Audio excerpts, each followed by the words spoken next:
advertisement. All right, we're live. All right, welcome everybody to tonight.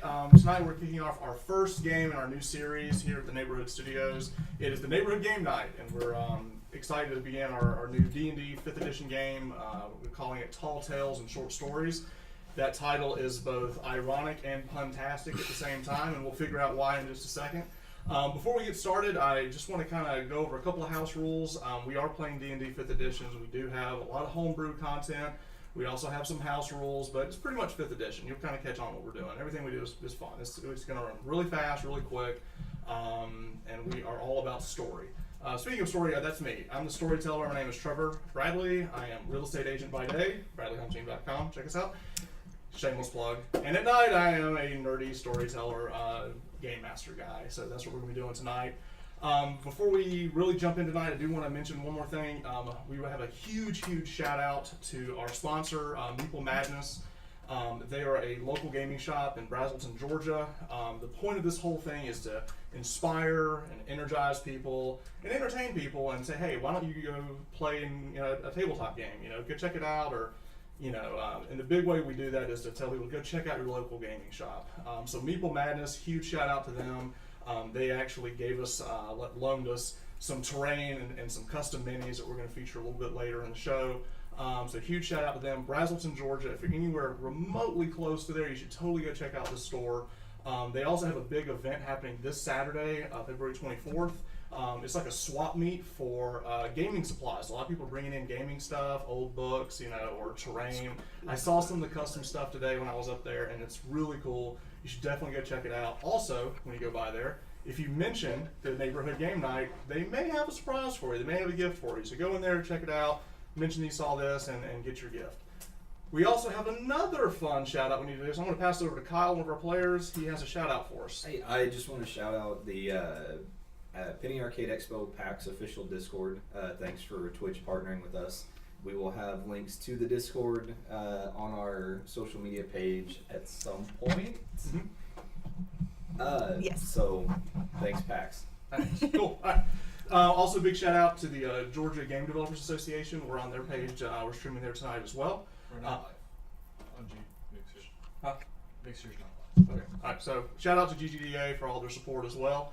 And now we are going to meet our players. So at first I'm going to begin with the lone gnome in our group. All right, so Chip, why don't you tell us just a little bit about your characters a little bit? Okay. I'm Chip. I'm playing a forest gnome named Nottingham Boondiggles. And I'm a wizard. I'm 14 years old. Okay. Wow. Okay. All right, and then we're gonna meet next the halflings. We have 3 halflings. Triple your fun, and we're gonna begin the introductions with Lauren. All right, I am Layla Lovelight. I am a halfling rogue, and I'm from the streets. From the streets, perfect. Okay. Next we have Lance, who's also playing a halfling. Hi, my name's Lance. I'll be playing Gulliver Gorton Willikers. He is a young halfling bard setting out to see the world and bring entertainment to it. Going on world tour. Exactly. World tour. At level 1. At level 1. Right. And rounding out our host of halflings, we have Kyle again, who tell us a little bit about your character. Hi there, I'm Kyle. I'll be playing Cade Tealeaf. He is a halfling paladin, a Lightfoot halfling paladin, who is traveling with Golly Willikers here as his security. Security, okay. All right, so we didn't have all halflings and gnomes. We had to go a little bit bigger, but we have 2 dwarves joining the group, and now you understand why Tall Tales and Short Stories is hilarious. So let's meet our dwarves, hailing from Citadel Advar. So Tanner, why don't you tell us a little bit about your dwarf? My name is Tanner. I am playing a mountain dwarf, Dane Ironfist, who is a soldier by trade, and he likes to slash things with a big axe, as dwarves are wont to do. That's right, perfect. And then finally, let's talk to, last but not least, Daniel, who's playing our final dwarf. Hi there, I'm Daniel. I'm playing Randor Splinter Shield, and I'm a mountain dwarf barbarian. Right, so we got all the meat up front with the dwarves. All right. And with that, is there any more announcements? I think we're good. I think we got everybody. All right, so we're going to go ahead and jump into our our game tonight, which is, again, tall tales and short stories. So let's see what kind of fun and hijinks we can get into starting out. Okay, so to begin, we are going to be playing, it is 5th edition, we are playing Faerun, Forgotten Realms, but again, a lot of the content's going to be a mix of what's in the books and also some homebrew stuff as well. So that's the fun, is kind of writing your own stuff. Okay. So, in the frozen north of Faerun, winter is soon coming to an end as spring is fast approaching. Nestled in a seldom traveled nook just north of Nether Mountains is the Arn Wood. While the sprawling trees of the Arn Wood can be seen for miles across the tundra of the Silver Marches, few dare step foot in what many call the Haunted Forest. Local folklore describes a place where devils run free and all that enter the wood run the risk of being lost to unknown evils. It is here that the gnomes of Gravelwood call home. It was just 30 years ago that a small group of refugees from the Nether Mountains made their way north and settled in the Arn Wood. Though few in number, they have successfully carved out a little community and have been thriving ever since. The folklore of the wood has kept most outsiders and have allowed the gnomes to live a simple life in anonymity. However, it seems the seclusion that the citizens of Gravelwood enjoyed is quickly evaporating. In recent years, traveling merchants and caravans have discovered the hamlet hidden in the wood and have begun to trade with the citizens of Gravelwood. While the citizens harvest furs and other tradable materials from the wood, it is the elderberry that merchants seek out. This massive Arn elderberry is unique and used to produce rich dyes, delectable foods, and most importantly, meat. Today is the eve of the annual Elderberry Festival in Gravelwood. Festivities for the community are in full swing as caravans are expected to arrive in the next few days. So that is our setting, and now we will take a quick peek at what Gravelwood looks like. So here's Gravelwood. Here's our little village tucked away into the Arn Wood. So let's, now that we've kind of seen what the town kind of looks like, we're now going to go back and see the rest of us here. Okay, there we are. All right, so now we've pulled up, so we've got our character sheets online so people can be following. Okay, speak up. I'm not talking loud enough. Thanks for the tip. Thank you, Dallin, who is doing our moderating and telling me to speak up on the mic. Okay, so now we are in Gravelwood. Festivities are in full array. The snow is still here. It's slightly getting close to melting. You can kind of see some patches coming through the snow, which is great. In the north, the winters are long, they're hard, they're bitter, so everyone's excited that finally it's warming up a little bit, enough for the sun to start to come through, and temperatures are rising, and that means it's time for the Elderberry Festival. So we're super excited about that. So, beginning in the Elderberry Festival in the town of Gravelwood, all the gnomes are running around like crazy, having a good time, partying. We've got music playing. We've got all these festival games. Kids are wearing makeup and stuff on their face and stuff. I mean, everyone's excited. And that is when the halflings arrive. Traveling west from Sundabar, they have made their way and they're entering into the town. And in the distance, one of the citizens of Gravelwood looks out and goes, "Hey, yo, dude, I totally see some of our halfling buddies coming in." And with that, Gulliver is bringing in, playing his lute, announcing his presence as he's accompanied with Cade and also Layla. So the three halflings, and now you come in and you hear this like surfer bro, gnome, and it's one of the there's five families that make up the five clans that make up the city. This is the Pillwicken. You know these guys. Pillwicken. The Pillwickens. They're I wouldn't want to say dirt gnomes, but they're the ones that they do all the planting. They till the ground. They're the ones that are really in charge of growing and cultivating this great elderberry. Sure. And as you guys come in, you can see everyone's running around with these things. These elderberries, it's massive. It's like the size of a coconut. If you took a blueberry and said, okay, it's going to be as big as a coconut, that is an Arn elderberry. And then imagine how big that is compared to how small gnomes are. They're like watermelon size. They just keep getting bigger, So everyone's all excited, and as the kids are running around, they've got face paint on, and it's all like purples and blues because it's basically the dye that they've gotten off of the elderberries. This whole thing is celebrating the elderberry. And with that, you'll also notice that the colors of the town are mainly blues and purples because everyone is dyeing stuff off of the elderberry. You do see some light pinks and reds as well. It's like there's something else here that they're using, but those are the main colors that make up the clothes and things that people wear here. Of course, you see furs and things like that as well. So you guys are entering in, and running up first, you meet Pog Pilwicken. Pog recognizes our friend Gulliver, as he was here last year. He's like, dude, totally excited that you're back here, man. Ah, Pog, good to see you, sir. So, who's your friends? I know you were bringing people.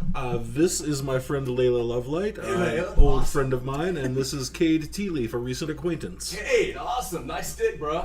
I'm just kind of leaning on it and And he's looking at his stick, and he's looking at your stick, and he's like, I need to upgrade, man. Your stick looks nicer than mine.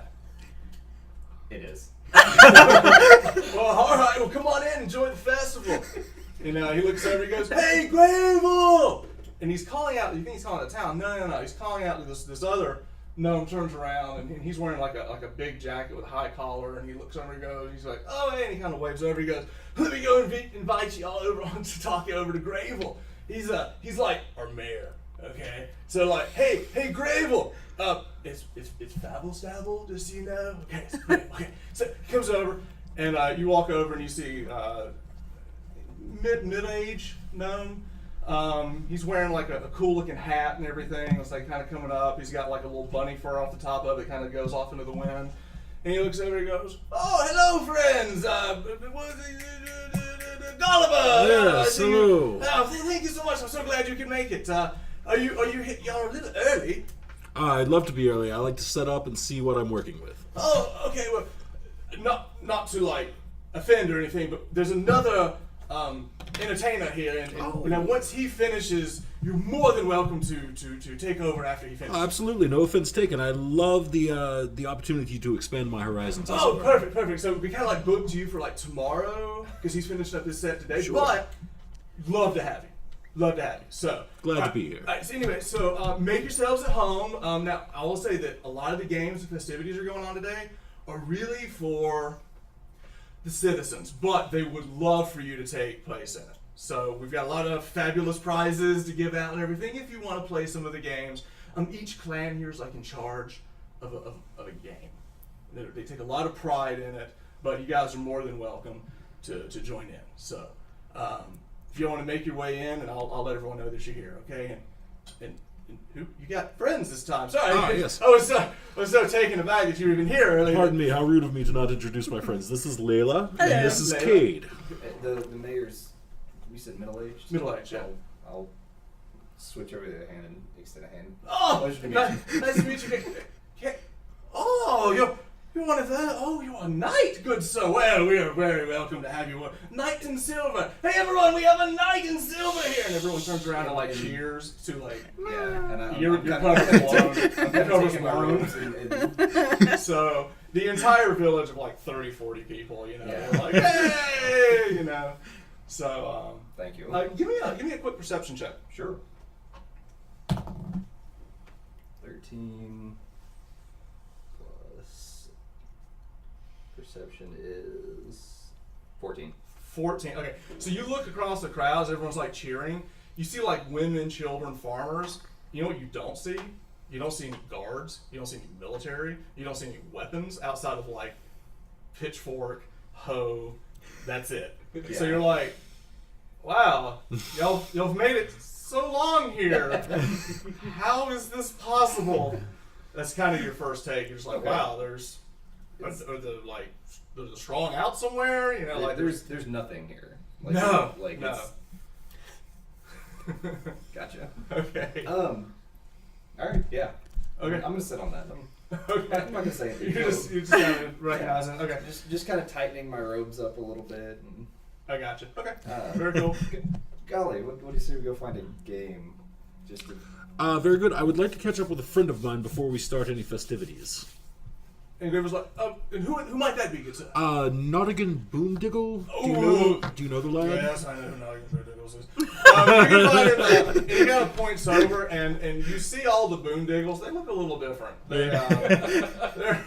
There's like typical. See, the Boondiggles are one of your typical gnomes. Like they're the tinkers. They're the ones always kind of building, mischievous, getting into things.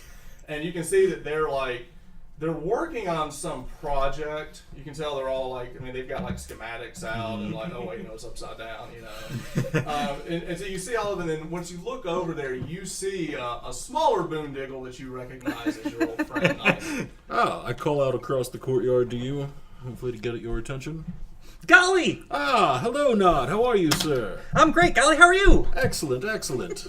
How are your studies coming? They've been great. I've been practicing so much. I can't wait to show you. Oh, fantastic. And that Gravel, he's like, can we not practice in the middle of here? Not again? You know what I'm talking about? Okay. I mean, I wasn't planning on right now. I could Good. if you want. That's good. No. Just go off a bit next time you want to practice. Just Okay. off a bit. Okay. Anyway, so he kind of shakes his head. He goes, anyway, make yourselves welcome. We're getting ready for another festivity here in just a moment. Can I get you anything? No, I think we are all quite set. Where might we put our belongings? He goes, go ahead. And he points back at there's a larger building. Okay. They don't have a tavern or an inn here because they don't have a lot of travelers. What they do have is like a great hall. Okay. So basically what they do is they make out like bunks and like blankets and stuff, and everyone just kind of communal sleeps in a giant room. Okay. So that way. Okay. So go ahead that way and check it out. So y'all make your way over. As soon as you pass, an elderly gnome comes up, and she looks over and is female. He goes, "Oh, Ula, my name's Ula Faberstable. Will you be staying here with us, good halflings?" Yes, I believe this is where we are quartered for the Elderberry Festival. I thought Gravel said you were arriving tomorrow. Yes, we got here a bit early due to some pleasant traveling circumstances. But No, it's totally okay. I just didn't have everything ready yet. Oh. So if you want to come in and drop your things off, I'll make preparations for you. And I was also expecting one, but it's okay. We can make it work. I'll be happy to help you with whatever preparations you need. Oh, thank you. That is so pleasant. But no, I can't. I can't ask a knight of your standing to do anything like that. I will take care. I'll take care. So she kind of takes your belongings and shoos you off. Says, "Hey, y'all, enjoy the festivities." As soon as y'all hand that off, a couple of gnomes run over and just like hand y'all big tankards of ale. Like, here, sorry, the good stuff is coming in later, but this is good. This is good. And you look at them and like you can see like the stain of the elderberry, like the Kool-Aid stash stain. Like you're like, oh, you don't like it. So they hand you this. Now you've had it before. And you're like, wow, you remember it's good. It's very good. So they hand you the mead. And say, enjoy the festival. Anything? What do y'all want to do? Y'all are at the festival now. Excellent. How many times have you been here? This will be my second visit. I came here last year, and I was here for the festival. It was quite a good time, and I made some fast friends in this little village. Yeah, it seems like it. Yes. Seems like it. How long ago was that? Last year. Oh, okay. That's fine. Well, what game is the best? What game is... Last time you were here, they weren't having games. Oh, they had no games last year. The festivities are quite bigger this year than it was. Yes. Obviously, preparation for your... Indeed. Yes. The kickoff of my tour, as it were. Obviously. Okay. With that, I need a acrobatics check from our female friend. So Layla, make a quick acrobatics check. Okay, so just roll d20. Yep. Okay. All right. 20. Not All natural. right. It was not natural. So, and what is your passive perception? Let's see. Where's it? 13. Perfect. Okay. So while y'all are having this conversation, you look over and you hear the Boondiggles like arguing to your right, and as you kind of look over to your right, all of a sudden you see this thing fly at you, and you like backflip out of the way as this giant crossbow bolt flies by you into a tree, and y'all see it, and y'all look over, and they have a ballista. They have built some type of ballista, and all the boondiggles were like, "Oh, we're gonna get that fox this time." Oh, sorry about that. Sorry about that. And as soon as I hear that, I'm moving towards the ballista. Right. So yeah, they've got a full ballista, And whoever looks like they're in charge, I'm just gonna walk up to them and say, "Why do you have a ballista?" well, and now he's working. Hang on a second. I got my names here. Alright, so one of the elderly boondiggles, he goes, "Why wouldn't we? We found it, and we brought it back, and we made it better." Alright, they found it. Is this anything I would recognize? It Any looks particular like- craftsmanship? Yeah. Give me a lore check. Lore being history? Knowledge.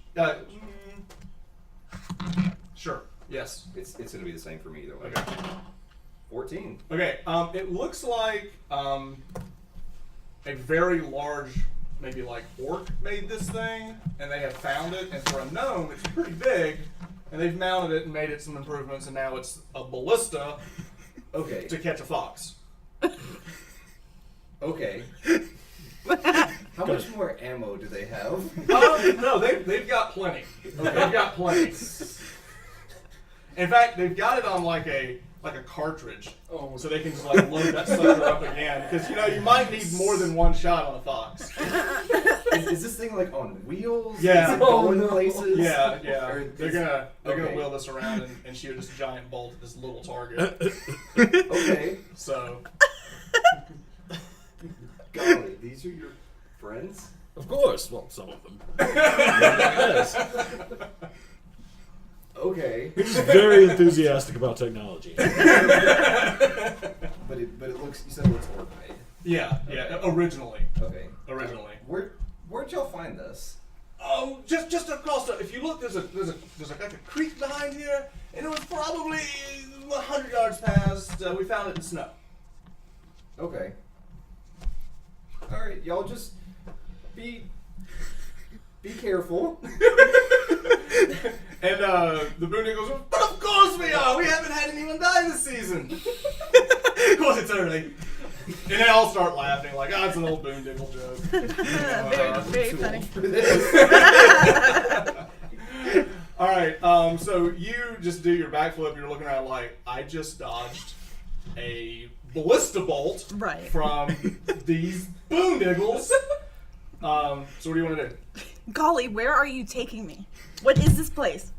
This is Gravelwood, and we're here for the Elderberry But Festival. they're trying to kill me. Oh, they didn't do it on purpose. But I could have died. I don't think that changes the fact.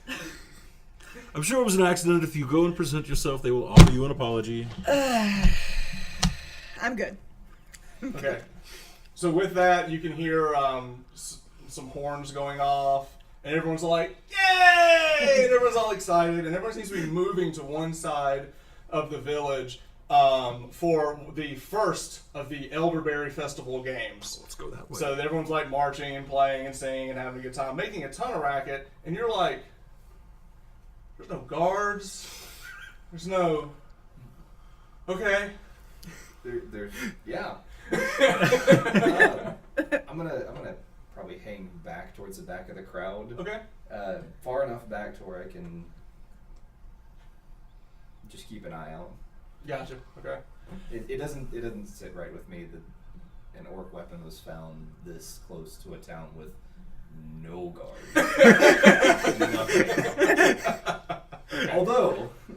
Although the who the new Not again. the Nottingans Boondiggles. the Boondiggles. Boondiggles. Yeah, they may have the guard thing under control. Well, for foxes. They're really going to get that fox this time. And whatever's past the fox. Alright, so you're hanging back. You guys head forward up to, there's like a little bit of a hill. And you look up and they've got some contraption. They got these giant, like, barrels set up. Probably safe. Yeah, up on a hill, giant barrels. Totally safe. Did the Boondiggles build this? Probably. So the boondiggle that y'all spoke to, the old one, he's running up, and he goes, "Hello everyone, welcome to the first of our festival games. We we drew the short straw. I mean the right straw, because we get to go first. And so they've got these 2 giant barrels, and you can see in there that they were like just dumping elderberries inside of this thing. And he goes, my lovely assistant will want to compete with someone for the Boondiggle Prize. Who is brave enough to go against Dimple Boondiggles? And Dimple comes running up, and she's got like, it's almost like an Olympic outfit where she's like ready to go, you know. I'm gonna put a hand up on Layla's shoulder and just like pull her back just a little bit. right. So Dimple, she climbs on top of this, and she throws off her shoes and gets in there and starts squishing the berries around. And then you can see some of the berries, they've got like this contraption where it's like trickling down. They're smashing the berries for the mead. So she's like bunching all that, and then you see like, wait, there's a lot more going on with these barrels. So they've got some type of spinning mechanism as she's doing it, so she got to like jump over this thing as it's spinning around. And then they've got these 2 guys on the bottom that are cranking it, and as fast as they can go, they can get it like a helicopter. So it's like, who wants to compete for a Boondiggle Prize? Layla, this seems right up your alley. I just got here and I almost died. I don't know if I want to get on in around This that. is how you establish your dominance.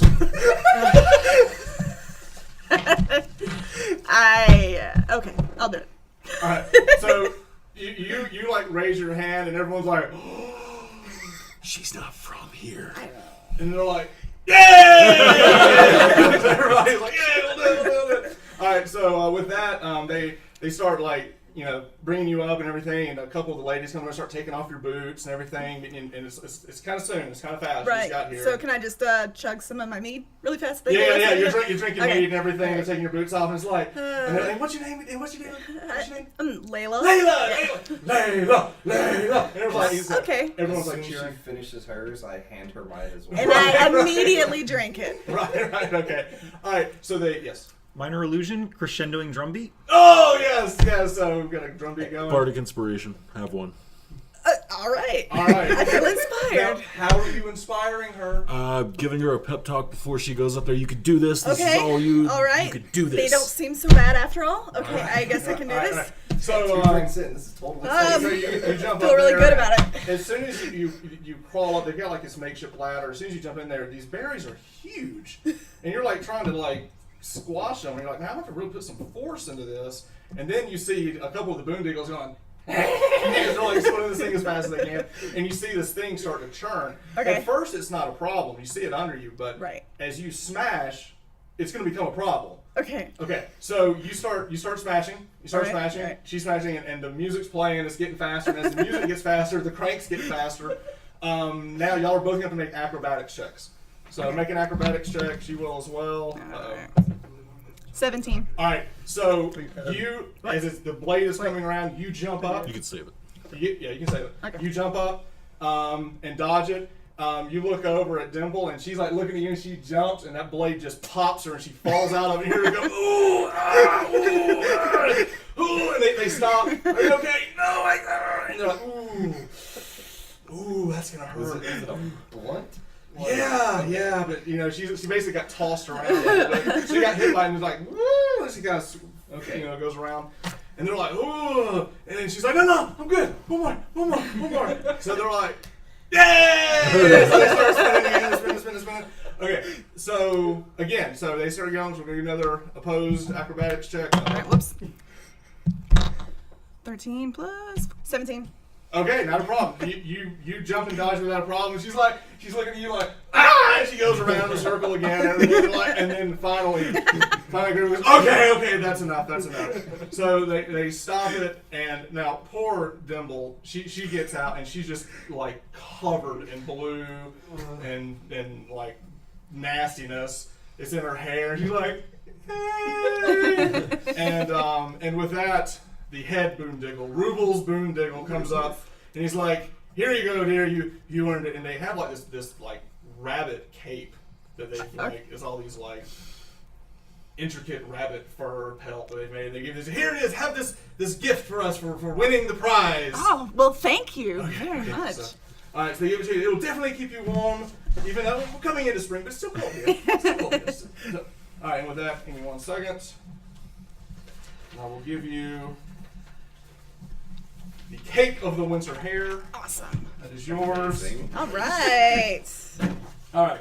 So you have won the Cape of the Winter Hare. So she wears it, and everyone's like, "Yeah!" And it's like perfect size, like because they made it for a gnome. She's a halfling. It works. Close enough. Works. Yeah, Sure. look at that. All right. So they're like, "All right, yeah!" And they're partying and everything. And with that, you hear like in the distance, you hear someone calling. It's like, "Yo, dudes! I think I see your first caravan coming, like totally!" And you look back, and Pog is on the other side of town this time. He's like, "Dude, like totally, I think they're coming in." And everyone's like, "Caravan? But they're early! They're early!" So everyone's like rushing. There's like a mad rush down to the middle of the town as a caravan's coming in. And y'all looking down the path, you see 3 dwarves coming in. They've got a donkey, they've got a cart, and you see some dwarves coming in. And you were here last time. You saw some caravans, but they come walking in and describe yourself, Tanner. Right. Wait, who am I describing? Like the actual character? Yeah, actual character. Okay, right. I meant like the character, like to people or to like the audience. Well, no, depending on what do you look like? So a brown-haired, or actually rather tall dwarf who has just full-on chainmail armor, big axe, shield on his back, Okay. throwing axe at his side, and a horn on the other, which can be used for both blowing and drinking. Okay. And then also accompanying you is our other dwarven friend, Randor. So Randor, tell us about yourself. What do you look like? Got some red hair, big old red beard. I don't have a shirt on. We need shirts. I got a kilt. Okay. I got a shield in one hand and an axe in the other. Perfect. Okay. All right. So you guys walk in, and there's a third dwarf with you. Now he's actually riding in the cart, and he's a bigger fellow, grayish black beard, not armored at all. He's more of a merchant type, you can tell. So they come running in, and all of the citizens come up and up to you. The mayor comes up to you. He's like, "Hi, my name. Sorry, winded running down the hill. Gravel. Okay, Gravel. Paddle saddle. Hey, sorry." So you could tell that the 20-yard run was a bit much for Gravel, as he's like, so I thought you're early. So it's good to have you. So where did you come from?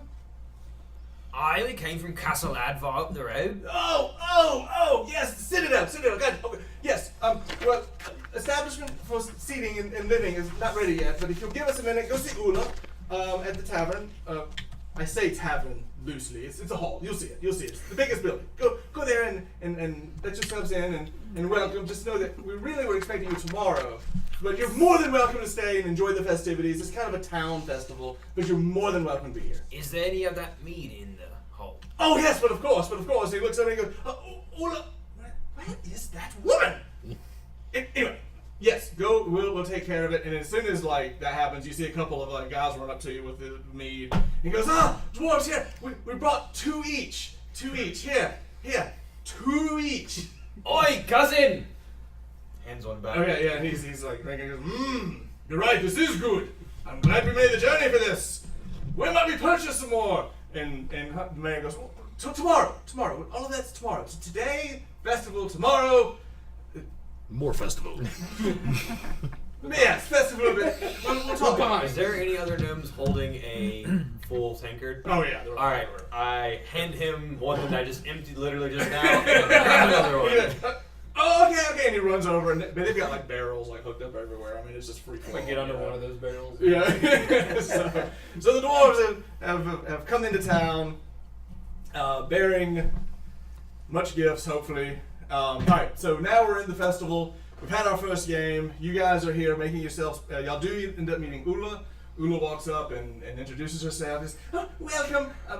Lots of people coming early. Spring come early, I guess. I'll bring your things over. Park the cart in the back and the donkey. We have a hog pen. I wouldn't put him in there. They're kind of ornery, but right outside. Just put the donkey there, and we'll make accommodations. We're expecting you tomorrow. So You have meat? We can make do. Oh, perfect. Yes. Sure, dwarves. We have enough meat. So here. We'll put that to the test then. And as soon as like word has come out that a merchant has shown up, you see like a couple of the gnomes like running off and like slowly start wheeling in like a cart. And now you remember this last time. Last time that you were here, Daniel's characters, Brandor. Yeah. They have all these carts that they bring out, and it's like a mall kiosk. They don't have boy. they're not like. It's not a town that have like merchant square or anything, but they have these little kiosks basically set up where they come and they trade goods. They bring in their furs, ties, maybe things like that. So you see a couple of them sneaking off, and the mayor goes, "No, that's for tomorrow. No."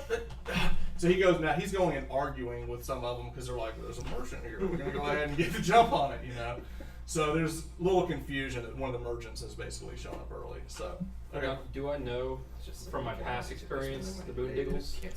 Yes, you do know all about the Boondiggles, and you were here last year with the fur traders, so you do remember the Boondiggles. You didn't hang out with them too much because you really spent most of your time with the Pillwickens, which is the dirt, and also the knuckle stamps. The knuckle stamps were things you really enjoyed because they're the hunters. They're the ones that go out and get the furs. You were with the fur traders, so most of the people that you've talked to were in the knuckle stamps. So. What are the other two houses that have pill? Oh, so the 5 houses, you have the Boondiggles. Yep. The Fabble Stabbles. Fabble Pillwickens, Humble Bumples, and Knuckle Stamps. So, Boondiggles, that's the Tinkers. Fabble Stabble, that's like the mayor and his family. You say Humble Bump? Pillwicken, which is the dirt farmers, the Dude Bros. They have the Humble Bumbles, which we haven't met yet, and then the Knuckle Stamps, which are the hunters, fur trader guys. So they're the armed ones. Like hunting armed? That's a very loose word. I use armed really loosely. They here. catch rabbits. With their arms? Not yet, but we're going to get them this year. All right. Any questions, comments, concerns? I just Has Trevor lost his mind? Yeah. Maybe. Lots of concerns. Okay. So the festival, the Elderberry Festival of Gravelwood is in full swing. The dwarves are getting acclimated and drinking and enjoying and getting settled in. Layla's enjoying her new fur. I'm feeling pretty good. Feeling pretty good, right? I mean, you look down, your feet are completely like dyed purple, and you don't know how long that's going to take to come out. That's alright. Totes worth it. Totes worth it. Goes my cape. That's the game. All right. All right. So a few minutes pass while everyone they're setting up the next game. Now this next game that they're talking about looks pretty interesting. This is another game. It's hosted by. It's actually hosted by the Fabble Stabbles, which is the mayor, but it's totally the Boondiggles that are running this thing. So all the Boondiggles are getting ready, and everyone's like pulling up seats and everything and laughing and like, oh, this is my favorite. This how is many my things in this town they favorite. had their hands in. Yeah, this is my favorite. So they come together, and you see they're bringing all these big buckets of water, like big, like, I guess like drinking, like what's something like a horse would drink out of, like a giant, bucket of water. And they bring a chair. And they go, all right, who wants to compete for the Fabble Stabble prize? Anybody? And everyone's like, huh? Can we get any sort of sense as to what the game is? I don't know, Just but by you the see setup? 5 buckets in a chair. Okay. 5 buckets and a chair. A chair. Is the chair like in the middle of the buckets? Well, it's just you can tell like they're going to be moving them around. Okay. Like, they've got stage hands and they've got like a partition set up. Who wants to go first? And one of the Pillwickens, he jumps up. Brock. He's like, dude, Brock's your boy. I got this. Is Brock kind of stout? Huh? Brock kind of A stout? little bit. He's a a beefy guy? A little bit. Yeah.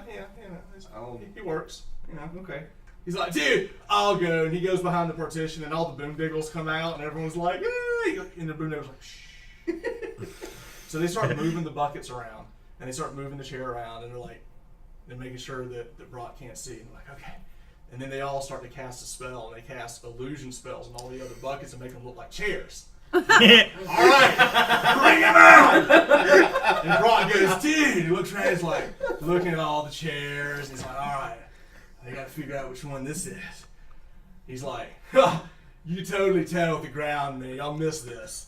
It's easy. That's honest. He goes, and he sits there and just falls straight back through it, through the illusion in the bucket. The crowd goes crazy, and he gets out and he's freezing. It's still cold, and now he's drenched. And he gets out and goes, dude, oh man, you boondiggles. Oh, what's up? And everyone's like laughing. He's like, okay, who's next? Who's next? Anybody want to try the boondiggle challenge? Another one of the Pilkins comes up, this younger girl. She goes, I'll go. Same thing. She goes back. They change the chair and the things around. They cast their illusion spells. She comes up, splash. Yay! She's freezing, and now she's upset because she's cold. Like she was younger, smaller. She got more wet than Brock did. So yeah, so she comes up like, oh, I'm so cold. But everyone's cheering, and then they bring the child some mead. She drinks it like it's good now. And Warms the soul. parenting win. I don't know. All right. Oh, I see that. I'm just like, Yeah. It's Europe. All right. So who wants to go? Anybody? I'll give it a shot. All right. Gulliver wants to go. So Gulliver goes in the back. They move everything around. They cast their illusion spells, and then out comes Gulliver. Now Whoa. it is an investigation check. Investigation. 19. 19. Oh. You look around. You're like, boom, splash. What? You How teachy is gnomes. this possible? How is this possible? Everyone's like, ah. Alright, so I've been watching. Is Alright. there actually a chair still up there? No. Ah, very good. They moved. There wasn't one. There was all buckets of water. Yeah. That's- Yeah. All right. So now you go splash, and you look up, and then all the spells come down, and you realize there's no chair. And they're like, ah! And they look over, and there's a note. There's a gnome, and he reaches over and he looks at the boondiggles, and he hands them some money, and he's like, thanks. Appreciate it.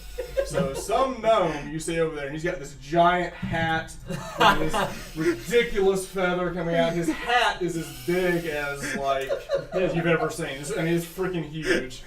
It makes him like a bobblehead. He's got so big this hat and this giant feather, and he just slipped the boondiggle some money. wonder who that is. Right. So what do you want to do? Here now, what's all this? He goes, what? Wait. I didn't know we took bets on the game. What's going on here? Oh, just having a little bit of fun. Just a little bit of fun, that's all. Just little fun at your expense. Ah, of course. And everyone's like laughing. He goes, no, sure. Go again. Sorry, it was my fault. It's my fault. I was just wanted to have some fun at your expense. Oh, what is your name, good sir? I would be Gulliver Gordon Willikers, and whom do I have the pleasure of addressing? Gulliver! And he takes off his hat like this, and he reaches forward and he goes, Fink Dinkelschmidt, the mighty Fink Dinkelschmidt. You've probably heard of me, the slayer of dragon and the wooer of women. Excuse me. I'm afraid I haven't heard of you. You must get out more, good sir. I take it this is the other... Yes, it's yeah. obvious. Yeah, Yes. He's quite flamboyant. right. So he's like, sure, no, sir. And he looks over at Gravel. Gravel, good sir, this is all my fault. Please give this gentleman another chance. I may have rigged the game, and everyone's laughing because everybody saw it. It wasn't like a secret, Right. except you. You know, it was like, he's like, no, go again. So they shoot out back. You're welcome to try again. This time they put everything up. With an actual chair. Maybe. I'm watching. Is there an actual chair? Yeah, there is this Okay. time. Okay, so you're. Can I, when he comes out, can I signal to him? I don't know. Do you want to try to do that? Yeah. Yeah, Okay. I do. All right. Sleight of hand? Yeah. Ooh, that's gone. Nope. It's a one. So you walk out and you see this guy pointing, and everyone's like, "Hey!" And they're like throwing elderberries. He goes, "Go bag, boo, get him out of here. And then some of the guys come with the Pillwiggins, they come and pull you back. And it's like, dude, good try, but Grable's a bit peeved about the cheating. It's okay. Just trying to take care of Right. take care of him. No, I think it's funny. Totally. And he like fist bumps them. All right, so Pat his hand. you go back again. You come back. Investigation check. That's 20, not natural. All right, this time you look, sit down. You cautiously sit down in the chair, and you do manage to sit. Can I cast prestidigitation to make sparks come out from behind me? Yes, it works. It worked. It worked. Okay, so with this, they bring you the Boondiggle belt, and it looks like a championship belt, the giant buckle with like a gnome on the cover, like smiling, the giant ears, the big nose, like. And so here you go. This is the Boondiggle belt. Okay. Oh, thank you. So you've got the championship belt. Everyone's cheering and laughing and having a good time. And next they go, all right, let's go ahead and get this thing going. Let's get to the next game. The next game is the Elder Dash. Who wants it for the Elder Dash? And you look, and he's showing the clearing, and they've got like a Ninja Warrior course set up in the back that goes over the creek, and it like zigzags back and forth the creek. Who's up for the Elder Dash? And you got 2 or 3 people wanting to Tell you go. the password. Anybody want to try to make the run for the Elder Dash? I'll go for it. Yeah, he's I'm drinking enough mead. So Randall goes, Why not? I'll do it, I'll go. Anyone else want to run in the... I'll run it as well. You run it as well. All right. I'll let one dwarf one up me. All right, so girls and Kay, all right, so you guys get up and you're getting ready to run. And you look and you see a handful, particularly the Pillwiggins. The Pillwiggins are ready. You got the Pillwiggins and then a couple of the knuckle stamps that Meanwhile, you... drinking mead. Yeah, you recognize some of the knuckle stamps as well. They come in and okay, you've got like 4 plus y'all, so there's about 7 of y'all, and you see this guy. He steps up and he goes, "All right, the name's Old Frug, and this is my obstacles. I've been working on this for years." And he looks over and he like, insight check for everyone running. Insight check. 10. Natural 20. Wow. 13. All right. You immediately, as he's telling you all this, you realize he's completely full of crap. He's like, I've been working on this for years. You're like, You can see it like barely. yeah. It's held Really? together by like rope and What you look at is careful like, duct tape. you could have done this in 15, 20 minutes tops. I mean, it's just like going back and forth. It's not that big a deal. But he's like, years I've been working on this. Whatever. All right, so as you guys take off, y'all gonna have opposed athletics checks with the other 4 as well. So let's see who winner gets it. So I'm gonna roll 4. 24. Okay. Nope. All right. So as you said, and Whitey says go, you almost like jump it, and you're just running like crazy, jumping back and forth and back and forth, and you're slowed down with the armor, and so are you. Y'all are both like, and the Pillwiggin and Knuckle Stamps are running there. They're not keeping up with you guys. They're just not at all. It's not even close. You run past like it's not even a problem. And at the end, you get to the end, and Old Frug comes up and he hands you the prize. And the prize is this. And he pulls out this tankard, and it's like got ice flowing out of it. He goes, "Here, take the ever-frosted tankard. Guaranteed always have your drink be cool." It's amazing. I'm immediately jealous. Right. So he's got like this frozen mug, and it's always frozen. Like I'm always gonna have a cold glass of mead. that's it. That's awesome. it. All right. So that's the Elder Dash. Then they move forward into. All right. We have 2 more games before we move on to the night's festivities, which we also like to call Drink Heavily. And I'm sure we'll all enjoy that. All right. So Grable moves everybody over to the hog pen. He's like, all right, who's ready for the hog ride? Anybody? Anybody want to ride? Whoever rides the hog the longest gets a prize. And again, some of the Pillwiggins and the Knuckle Stamps that fell in that, they're like, and they're looking at each other like, I about broke my hip the last time I did this thing. And you see Brock and Pog go, I know, us too. We're up. So the dude Bro Pillwickens come I'm out. up. Huh? I'm up. All right, so I can Can they take. even hold me? Yeah, they're big hogs. Okay, yeah. Off to the side. It's like a I've had rodeo. enough- It's a I've had hog enough meat. rodeo. Huh? I've had enough mead. You're good. I'm gonna ride them. All right, so who all's gonna ride? 3. Yeah, y'all like It's far too dirty. far too No, dirty. thank Yeah, you. I mean it is a pig pen. Right. It's a pig pen. Reminds Okay. me of something else. Boy, I'll have you this time, Randall. Put a gold piece on it. I'll put a gold piece on it. Oh, side wager. Hold on. Hold on. Throw in for that too. I like this halfling. So we have you 3 versus 2 Pilligans. This is Okay. Brock and Pog. So All right. we're gonna So prize I've, pull I've with 3 taken gold my pieces. robe off and put it over the Okay. rest of my gear, Okay. and it's now just my Your armor? Yeah. Okay. Just All my right. armor. Okay. All right. So these are just big hogs, giant tugs. They're big. I mean, they're big. And they've got like these makeshift saddles on them, and it's a pretty tight pen. And there's 5 total in there. And he's like, all right, so you know, it's a little bit of a chore just getting everybody on the stinking hog. So it's going to be an opposed animal handling check, and the winner wins. Okay. Not athletics. Animal handling. Oh no! Oh dear. You know that stat that nobody takes? right. That one. Yeah. No. 20.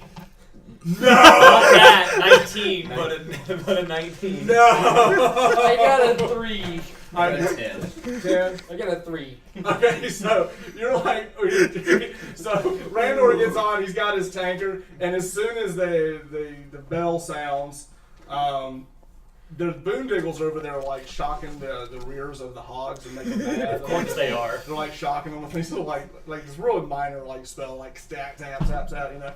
So they're all going crazy. As soon as yours, it jumps the pin, flows you back out, and the hog just takes off into the woods. You're in the mud. Okay, you're like flipping out. What did you roll? You rolled a 20. 10. 10. All right, so you get thrown off as well, as does the Brock and Pog. Y'all land in the mud. You stay on the whole time and eventually settle the thing down, and everyone's like, we've never seen that before. In all the years of the Gravelwood Festival, both of them, we've never seen it. Not once that someone actually rode the hog. He goes, I just can't believe it. Here, and they bring out like, they've got this giant like severed tusk, and they hand it. It's like, we didn't think anyone would ever win this, so they hand you the tusk. It's pretty interesting. So he gets the 3 gold pieces. Huh? You also get 3 gold pieces.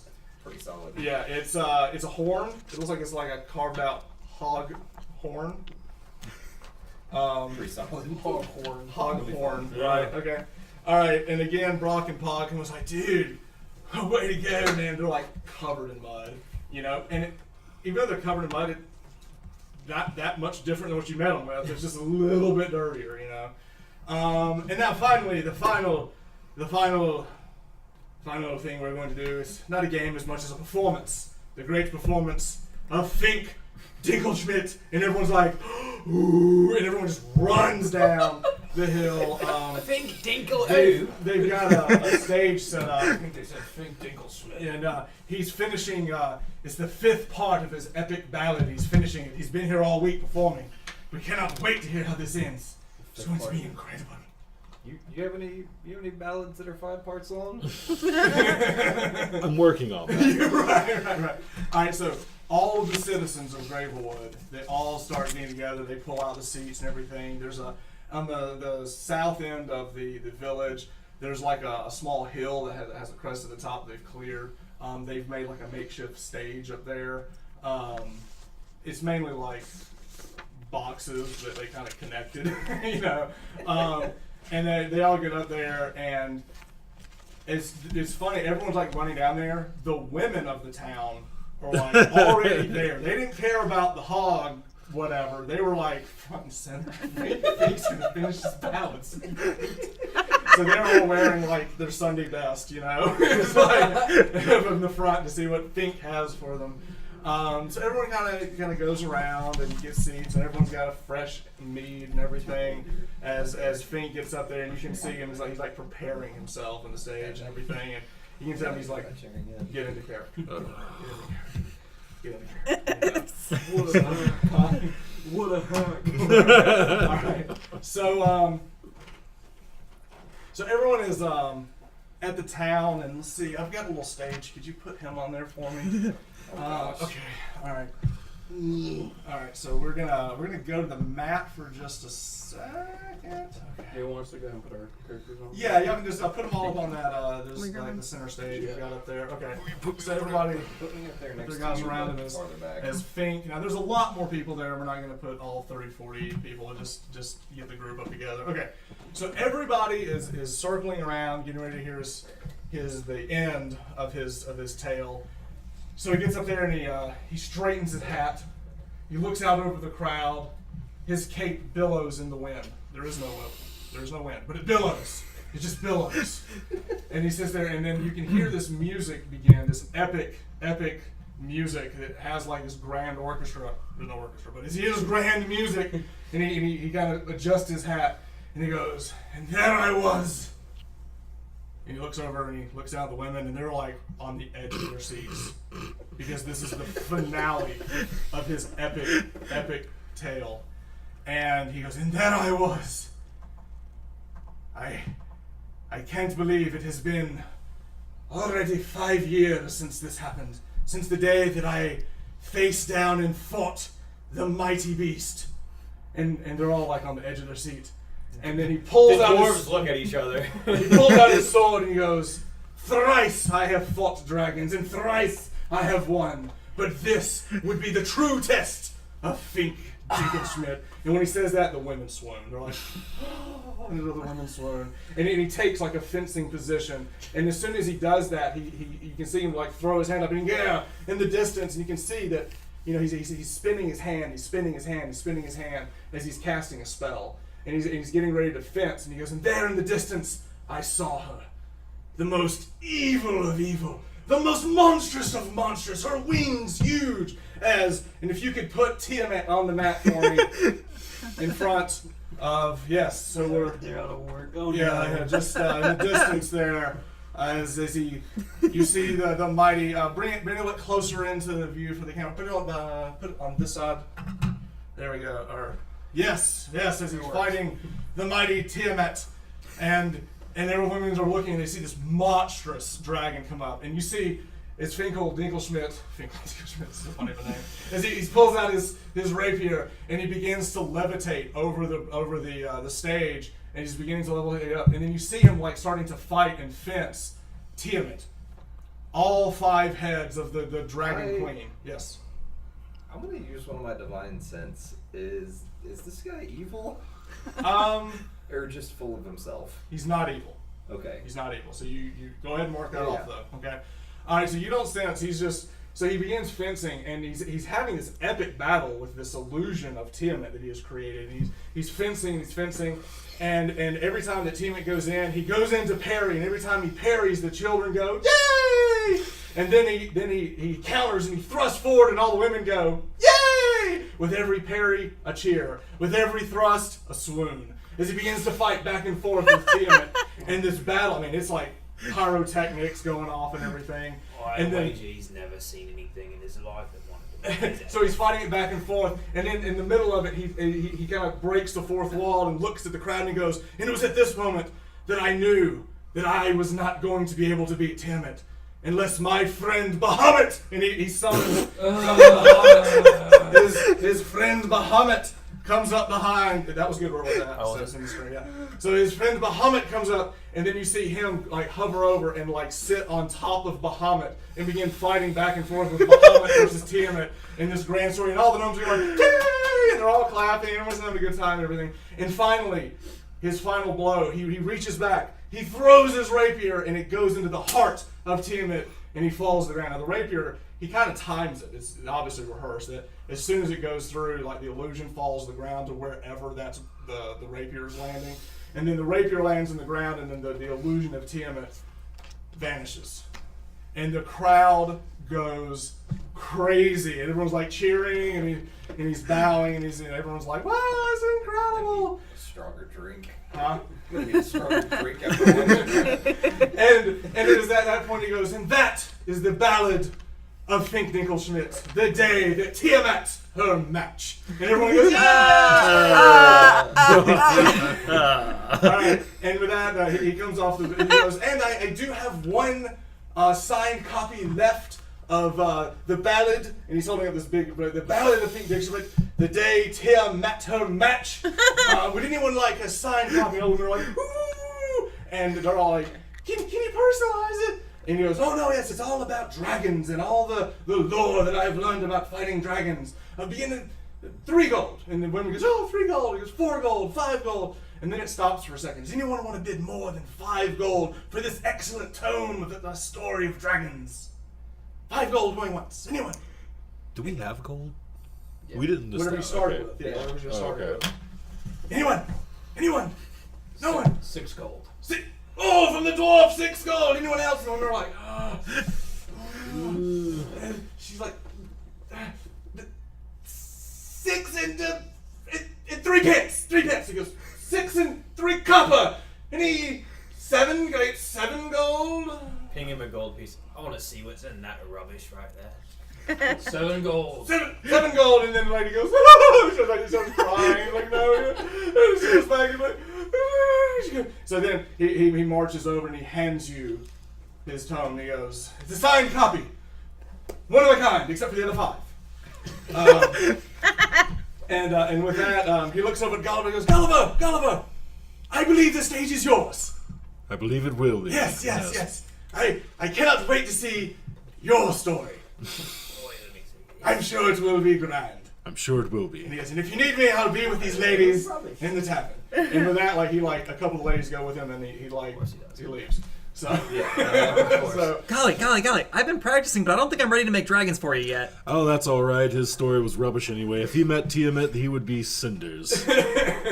so with that, everyone's getting up to leave, and the Gulliver goes, no. So we have one more performer.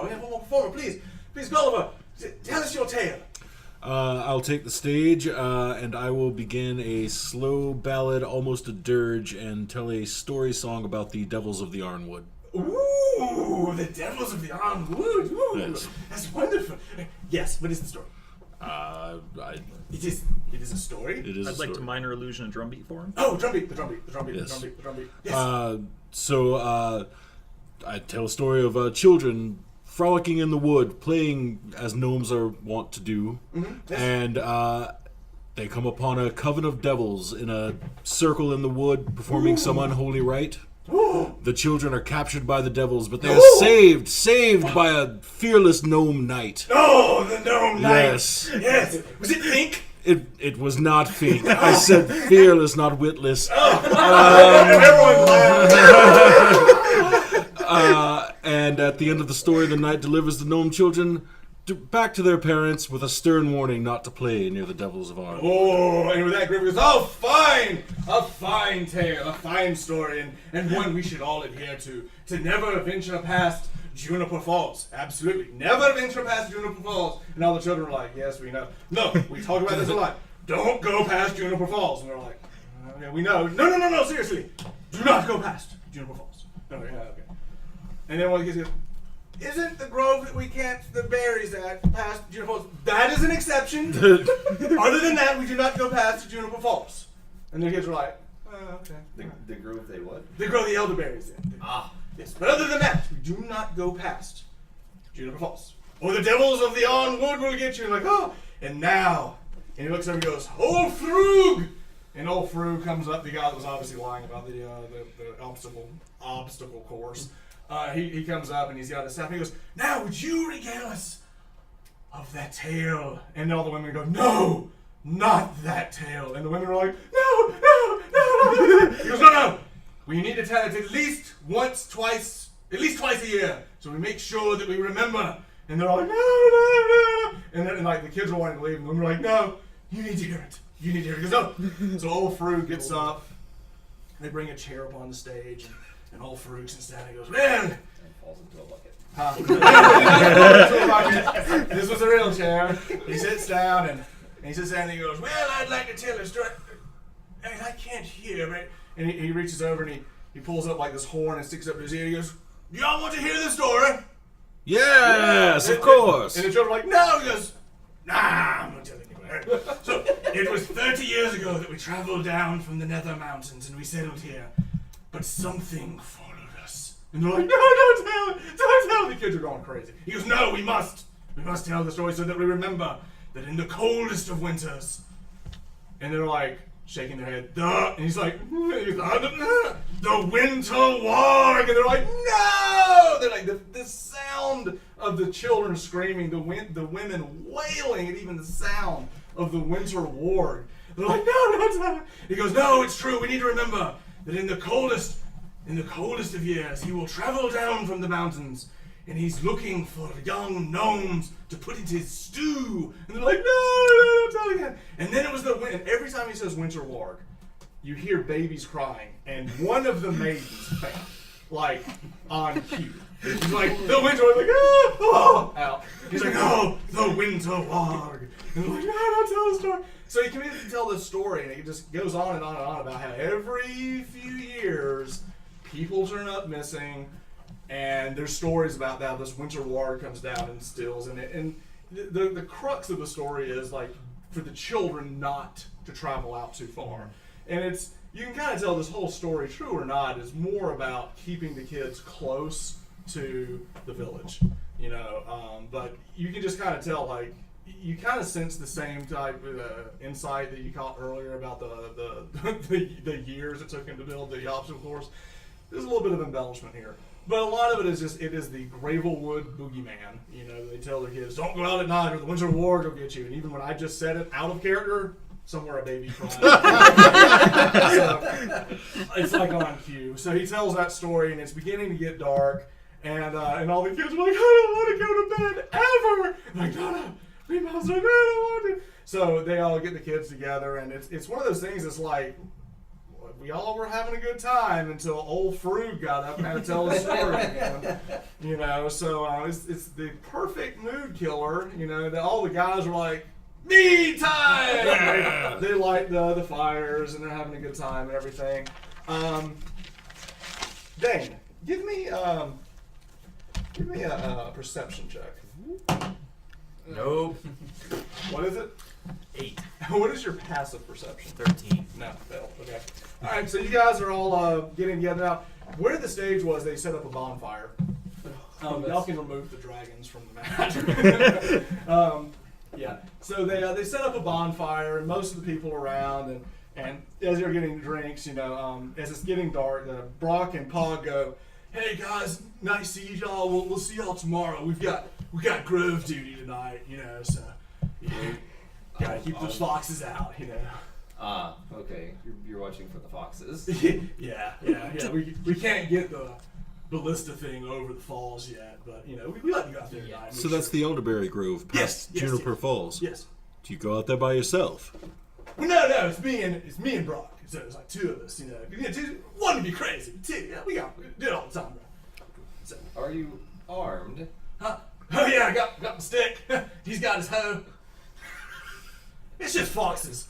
That's just being there. It's good enough. We just don't want them messing with everything. It's destructive. But that's good. It's good. We got it.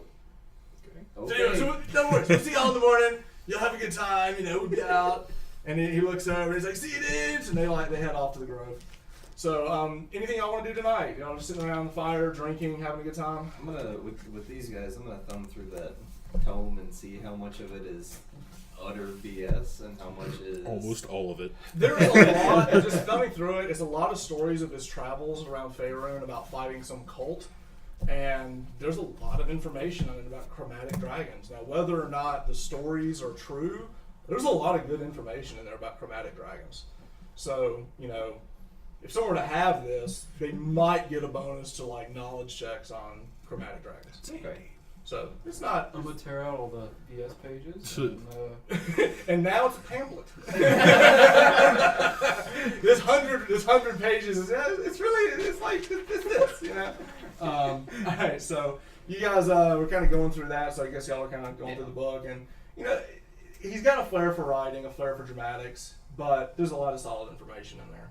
Cool. So, what are you guys doing? What's the gnome? I'd probably be hanging out with Golly, showing him some of the stuff I've been working on. Okay. Yep, All catching up with Nottingham, having a good time, seeing where he's coming in his wizard studies. Okay. And Layla. I'm still toasty. Still toasty. Now you will say like that blanket that's not a blanket. It's like a snuggie of bunnies. Right. You're like, hey, you've been pretty cold since you left, and the further north you got, and you've got like, wow, it is even more like cold the further north you get. But now you're like, man, this is great. This is doable. Right. You know, you love this thing. It's super soft and everything. Man, you're looking around at all the other prizes, and you're like, I got the best one. I got my snuggie. Yes. You know, so you're enjoying that. All right. Anything else from the crew? Just drinking? Just Having a good drinking. time? Just hanging around. So everybody's drinking mead? Looking Play at the some pain cards, flip. maybe. Huh? Play some cards. In the All right. So hole. everybody's just having a good time. Yeah. All right. Everybody, give me a Constitution check.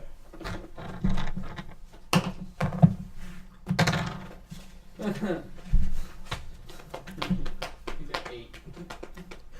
Put your good dwarf under the 19. table. What else? 19. Okay. 14. Okay. 16. Okay. 12. Okay. 11. 11. Cut it down. Oh, all right. So, everyone who rolled under a 13, raise your hand. 1, 2, 3. All right. Y'all are really feeling this. Like, and for you, like, you drink a lot. But you're sitting there drinking this, and you're like, you know what? It goes down easier when it's cold. And you're just like chugging it. It's like, it's so much easier. And where you thought you were drinking like 2 or 3, you've had like 6. You know, like, I'm having a great time. yeah, having a great time. They bring out dinner. It's mainly you know, vegetables and stuff, but it's bunnies. There's a lot of bunny stew. Is kind of the Oh, you got anything bigger than a rabbit? we haven't got that fox yet, but that's gonna be goody. That's gonna be goody. So we got that. It's not trout season yet in the creek. That'll be another week or two. Grabs another rabbit Yeah, shish it's- kebab or whatever. Right, it yeah, it's is. just like in a stew and you're just like eating it. But, you know, that's just to soak up more meat. I mean, let's be honest, you know. Come on, right. All right, so you guys are enjoying the dinner and the festivities and everything. Anything else that y'all want to do? This is kind of your time. We've kind of gone through the games, kind of understood. Is there any questions that y'all have about each other, about the town itself? Middle of the night sometime, I do want to take a step out, step outside of town and just check on the two that went out to the Okay. grove Alright. by themselves. Okay. How far away is the grove? Y'all don't know. Okay. Oh, okay. Y'all haven't been there. He does. Yes, that is true. You know exactly where it's at. Yep. So. About how far is it? Not again. It's not that far outside of town. There's a path that goes down to Juniper Falls. It's mostly frozen this time of year. There's like a log bridge that goes over it, and just past that is the grove. So, anybody, y'all want to go check it out? I'd like to go out and just check on them because Okay. I'm a little worried. Okay. I mean, it seemed pretty normal for them just to go out at night. I mean, they take shifts and stuff. They just want to watch it. So, all right. So you're gonna go. Yeah. Anyone else want to go check it out? I'll stay at the feast. All right. Dwarves are good. Dwarves are staying. Dwarves are staying. There's mead. There's me. Okay. All right. So you start heading that way. You're gonna show them where it's at, Nottingham, or no? I'm going where Golly's going. I haven't I'm seen him in a going where really long Golly's time. All right.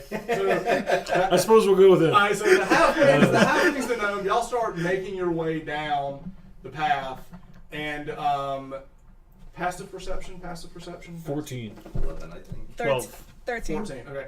So you guys start walking, and y'all are all kind of conversating as you're walking down the path, heading towards the grove. And of course, it's getting darker. But doesn't everyone here have dark vision? Yeah. Is that so? Yeah. Like, think who so. needs torches? Wait, do Okay. halflings have dark vision? I don't think so. I don't think they do. Huh? Halflings? I don't think I know they the have it. dwarves do. Oh yeah, we do. Yes. Gnomes do. I Gnomes don't do? know. I don't think halflings. No. do. Halflings don't. Halflings don't. Okay. So y'all will need torches. Y'all can carry from the bonfire. Yep. So y'all are carrying torches down, and there is some moonlight. It's a good bit of moonlight. And as you guys are heading out, you in the distance, you hear like something crunching through the ice in front of you, like fast, like. you hear that? Do you smell something? Sorry, it's a whole joke. Okay, so Can I ask Goggins if he smells anything? yes. So a little weasel comes up right next to my neck and my hood, and he scurries on the ground. Goggins, can you smell or hear anything? Perception check for him. If it's smell or sound, he's got advantage. All right, roll with advantage. Okay. Nat 20? Nat 20. Instead of 20 and a So 19. this little weasel comes down, starts sniffing around, and goes, and starts shaking his head, looking up. You like he definitely smells something. It smells bad, but you're not like Beastmaster or Sync thing. Speak with small beasts, Oh, forest you gnome. totally can. That's right. Forest gnomes can totally. What's wrong, buddy? But it's like charades. Yeah, it's charades. So you're like talking back and forth, and you can kind of tell it's one of those dirt gnomes. He's like, and you can kind of understand the charades going back, but you can tell it's not a. It's someone that he knows that he smells bad. Okay. So, and with a few seconds later, cresting the hill, y'all see what looks to be a. Wait. Oh! You look at me, it's Brock. And Brock's running. He's like, he's running like, get help! Get help! Get help! Brock, what's going on? As soon as he said gets help, I'm running towards him. Okay, so you run towards him and he looks and he's like, oh, no, back it down, back it down, back it down. So he like runs past you guys. He's just running like back to town. I'm going past him. So y'all are running. He's running like, get help, get help, get help. So he's like out of breath.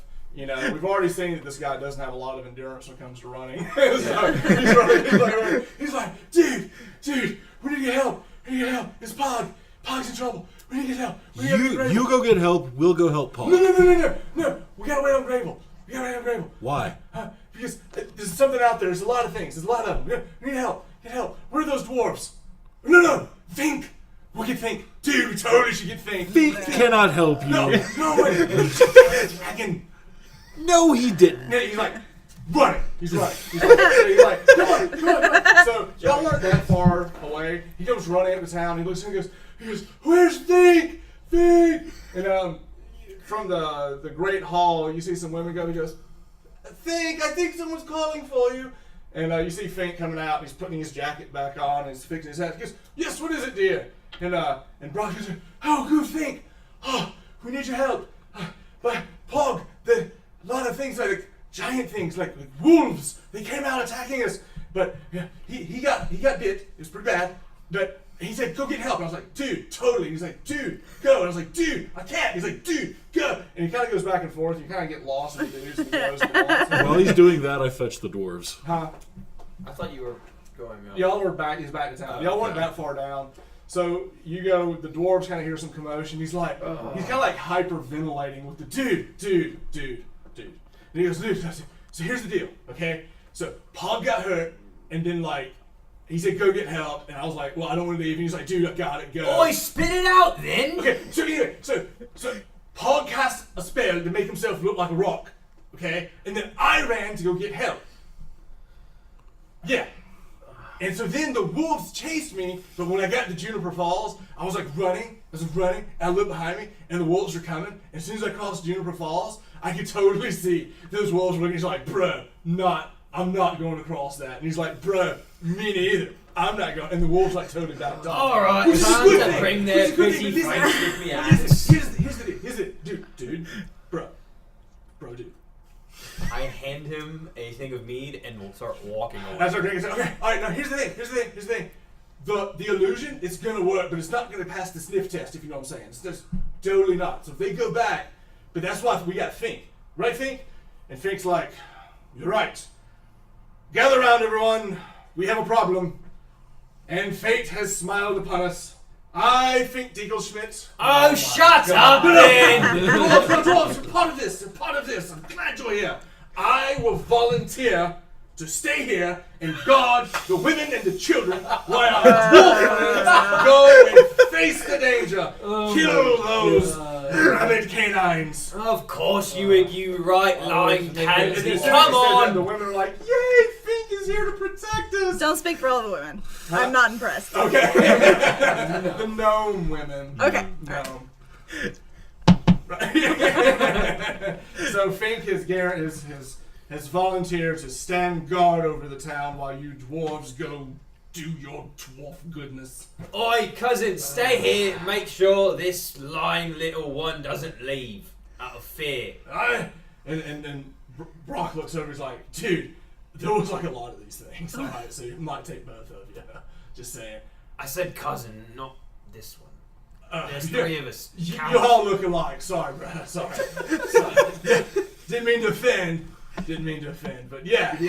He looks at me and goes, Aldrich. Down another glass. Oh, now Aldrich comes out. You know, he's got like these beakers put together of like this mead. He's like, what is it? Like he's like trying to figure out the mead thing. So he's like, what is it? What's going on, cousin? What's all this racket? Apparently there's some wolves or whatnot. Just make sure the lying little one who slays dragons doesn't go anywhere. He'll probably run off at the first sign of fright. No, he's quite good with that sword. I saw him on stage, didn't you? He looked pretty good. You should know better, cousin. Come on then. It's okay. So he goes back inside and begins going back to his like concoction he's built. He's trying to dissect the elderberry. It's What of you? Reverse engineer. Huh? Reverse engineer. The brewmaster. build it, better. Right. Okay, so with that, the dwarves are going to head off to the grove. Okay. I'm going with them. I'll go with him. I can make a song out of this. Okay. So and you're going. I'll go, we're going, Alright, guys. so everybody's heading to the grove. All right. So as everybody starts heading down to the grove, you know the way. Okay.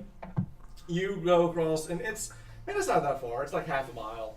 You know, going through the woods at night and everything. And it's pretty cold. Looks nice. Nice night. What's the so you're first? Who's first? Who's last? I'm with him. You're with First. him. We're Two near up the front. front. We're Yeah, near the yeah. front. Okay. Who's rear guard? I'm hanging back. Probably. I'll be in the middle. In the middle. I need to know who's front, who's back. Who's the very last person that's walking? It's a trail, so. I would like to be like in front with him telling me where to go. Okay. Yeah. Okay. There's Okay, definitely yeah. one person that's last. Sounds like me. It sounds like. Alright. It'll be We me. have 60 feet of dark vision. Alright, so you guys are walking with your torches. Everybody give me a perception check. 18. 4. 20. 16. 7. Nice. Okay. Give me the numbers again. 20. 20. 20. 18. Okay. Alright, the 20. Give me a survival check. 18. Wow. Okay. As y'all are walking, you look around and you, in the distance, the 20, you Yep. can hear distant howls. Okay. Okay. You rolled so well. You're making out at least 3, maybe 4 different howls from different. They're all centered, Okay. but and then as you're walking, you look down and you do see some tracks in the snow. Okay. You see the tracks that Brock obviously made coming down. Yep. And then you see that he was followed. There was another set of tracks that followed him halfway and then turned around and went Wolf back. tracks. No. No, human, They like look footprints. boot prints. Oh. Boot prints? Gnome footprints or human footprints? Human. Oh. Interesting. I hear 4 different howls. So Do I see the boot print? look at these prints here. These are very odd. I didn't know if I also saw them. Look at Yeah. these. See, I'm looking at it. Yeah. Yes. You can see that it walked. Oh, that's forward. no gnome that makes that track. That's a proper boot print, that is. It is. I'd say we best hurry. Oh, boom, diggle, noonin, whatever. How often do This you have, is not again. whatever. How often do you have humans come this way? Oh, well, I don't remember. My parents don't really let me out of the house much. That's why whenever Golly gets in town, I'm really excited. You are quite useless. He's 14. Alright, come on, Randall. Things need shopping. All right. So you guys go a little bit further until you do reach Juniper Falls. And in the moonlight and the torchlight that you have, you've seen it, Nottingham, you know this. The river is mostly frozen right now. There is a log that's like basically fallen or placed across, and it serves as a bridge. The ice is it's still frozen, but you can, as you look up, you can see some cracks and breaks in it. So spring's coming, you know. One of the things y'all all notice almost immediately as soon as you get these falls is that the ice has like a light pink hue to it, and it's kind of like, That's weird. yeah. Like, is it uniform throughout the ice? No, it's like splotches. So like blood. No, it's I not know blood. what this is, Okay. right? Yeah, you do. Okay. Do you want to inform them? Or? No one's asked. What are these odd pink splotches? I've never seen pink ice before.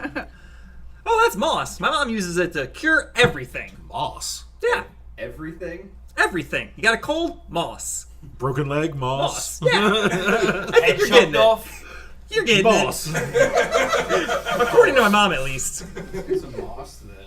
Yeah, apparently there's this moss that grows. So it grows on top of the ice? Yeah, well, Okay. it's actually in the river. Okay. Oh. It's Nope. It's Yeah. frozen right now. huh? Yeah. Yeah, Yeah. All right. and it shines. It's shining through the ice. Like Nerd fluorescing? back. Yeah, a little bit. It's like a little bit fluorescent. nerd. Huh? It's like nerd. Yeah, yeah. We'll be back you kind of see it like it would probably be brighter. Yeah. You know, without the ice. Sure. But you can kind of see it like refracting through the water. So. Okay, so you guys, crossing the bridge at night is With dark vision. you're with dark vision. Yeah.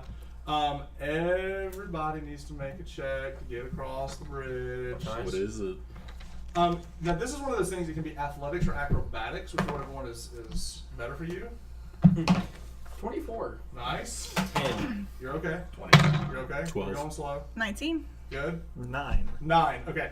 So you guys are all moving across, and now you, on the other hand, you know this, but you slip on some ice, and you kind of like fall off the log and hit. Can I catch him? Huh?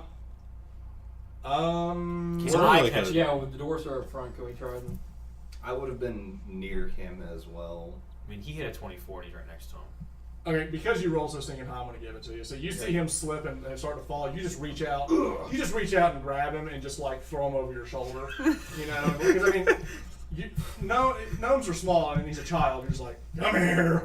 You know, so you're like, oh my god, I'm gonna fall, and he's like, gotcha.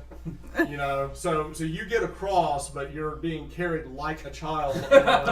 Randor's shield's like, I got you.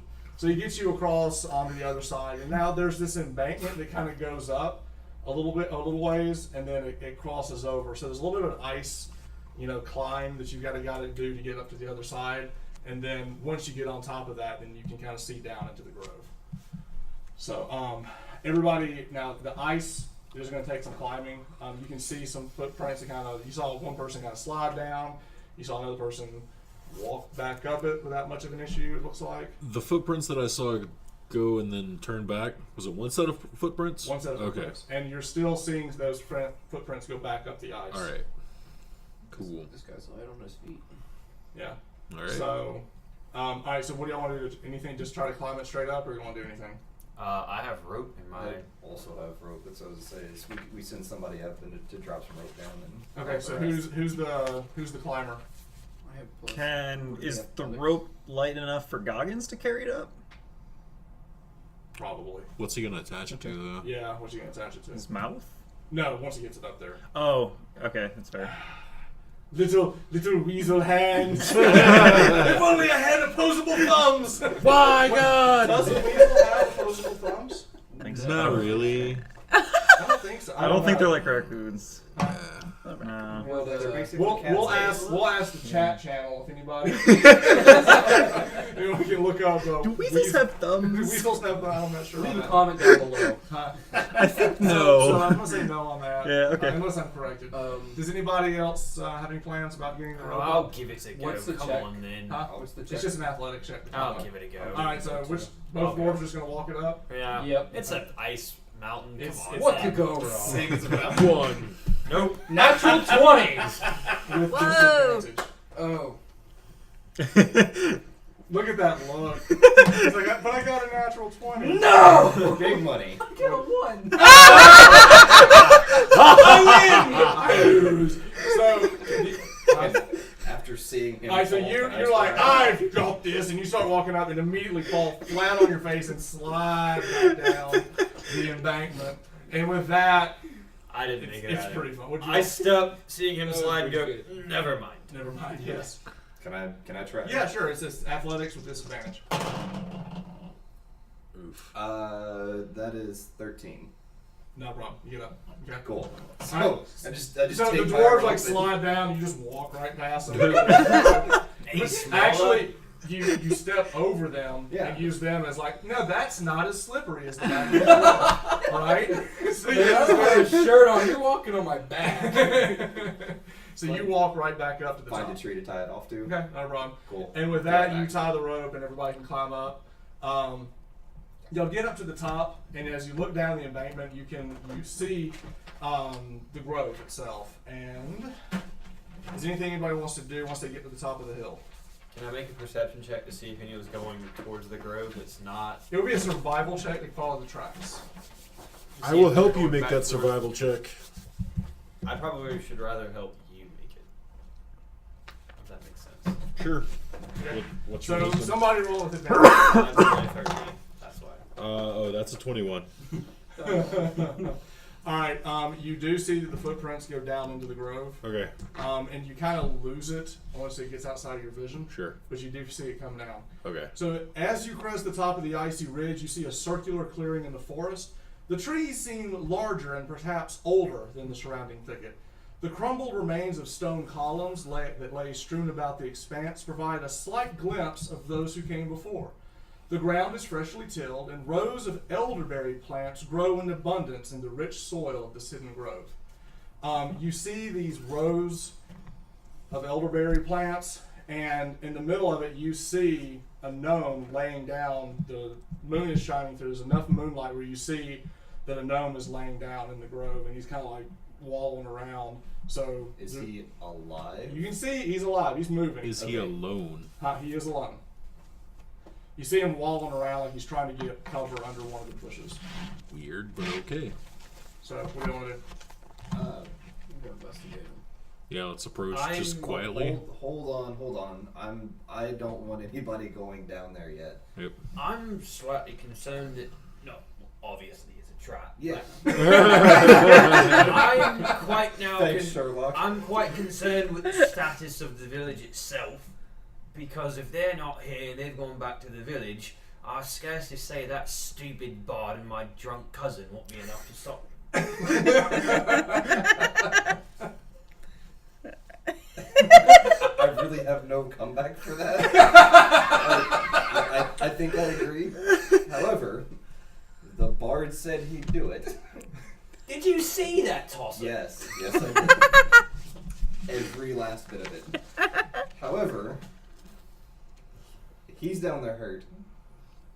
We need to deal with that. But you look like a soldier type. Where would an ambush come from around here? Insight check. Yes, absolutely. Can I assist him with that? Nope. Yes, you can. Give him an advantage. Yeah. You don't have a soldier background. Nope.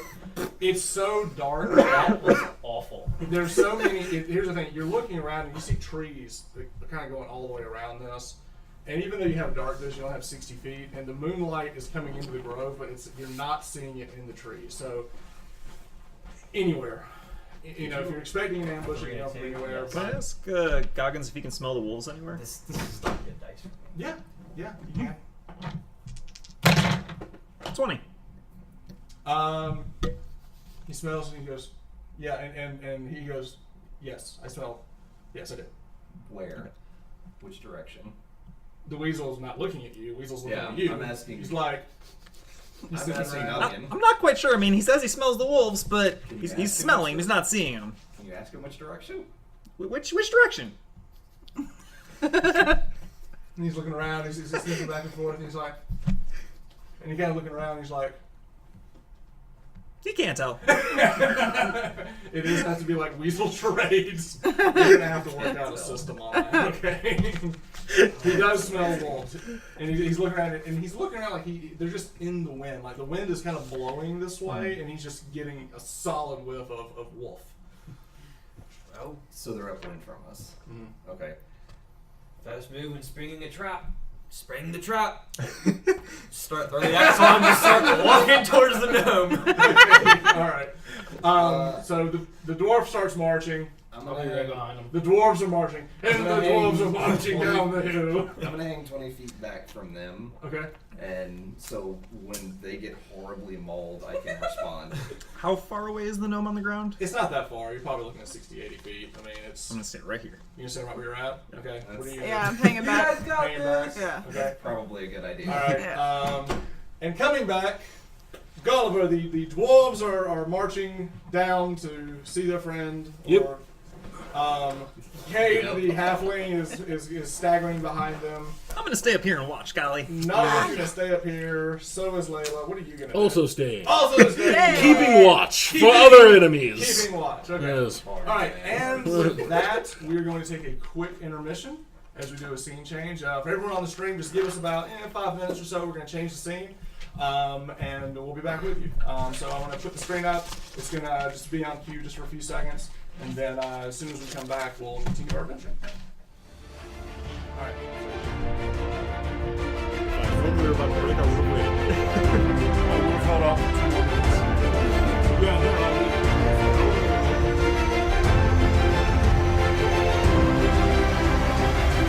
Much they do, they I saw 17.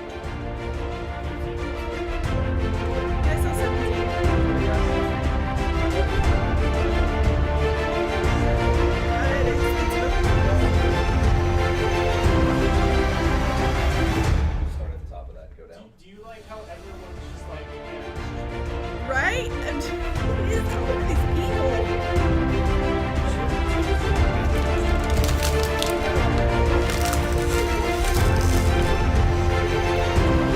Everybody's all about What I that need tip. everybody to do real quick is help me break down the screen. Break down everything.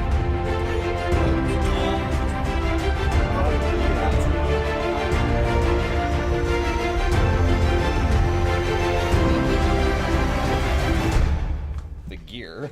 yeah, I'm guessing I'm No, we're done.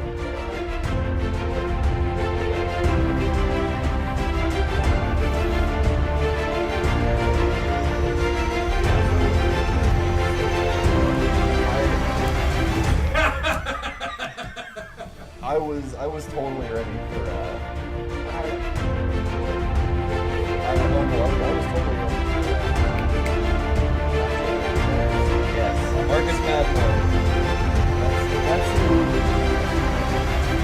what I was expecting. do this.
so now I need everybody's characters.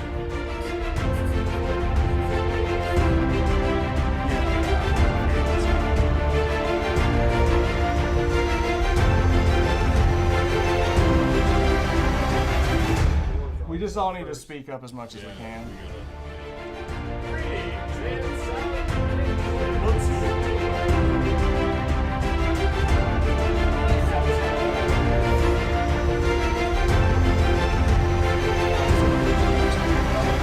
I'm gonna need y'all to.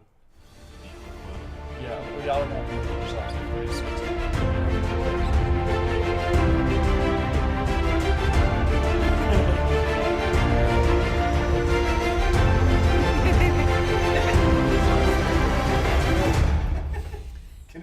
Can it be a dinosaur head? Yes. Those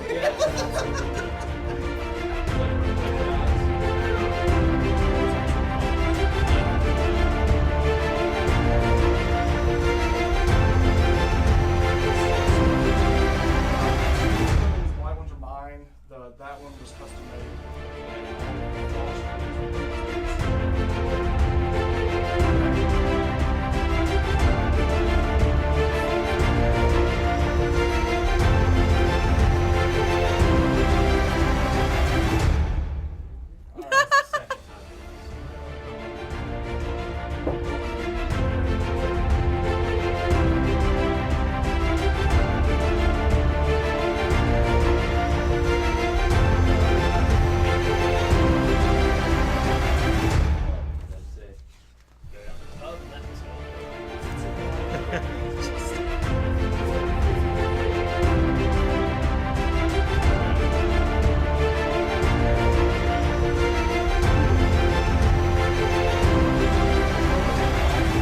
Honestly, like I was just gonna hold a torch to it, but then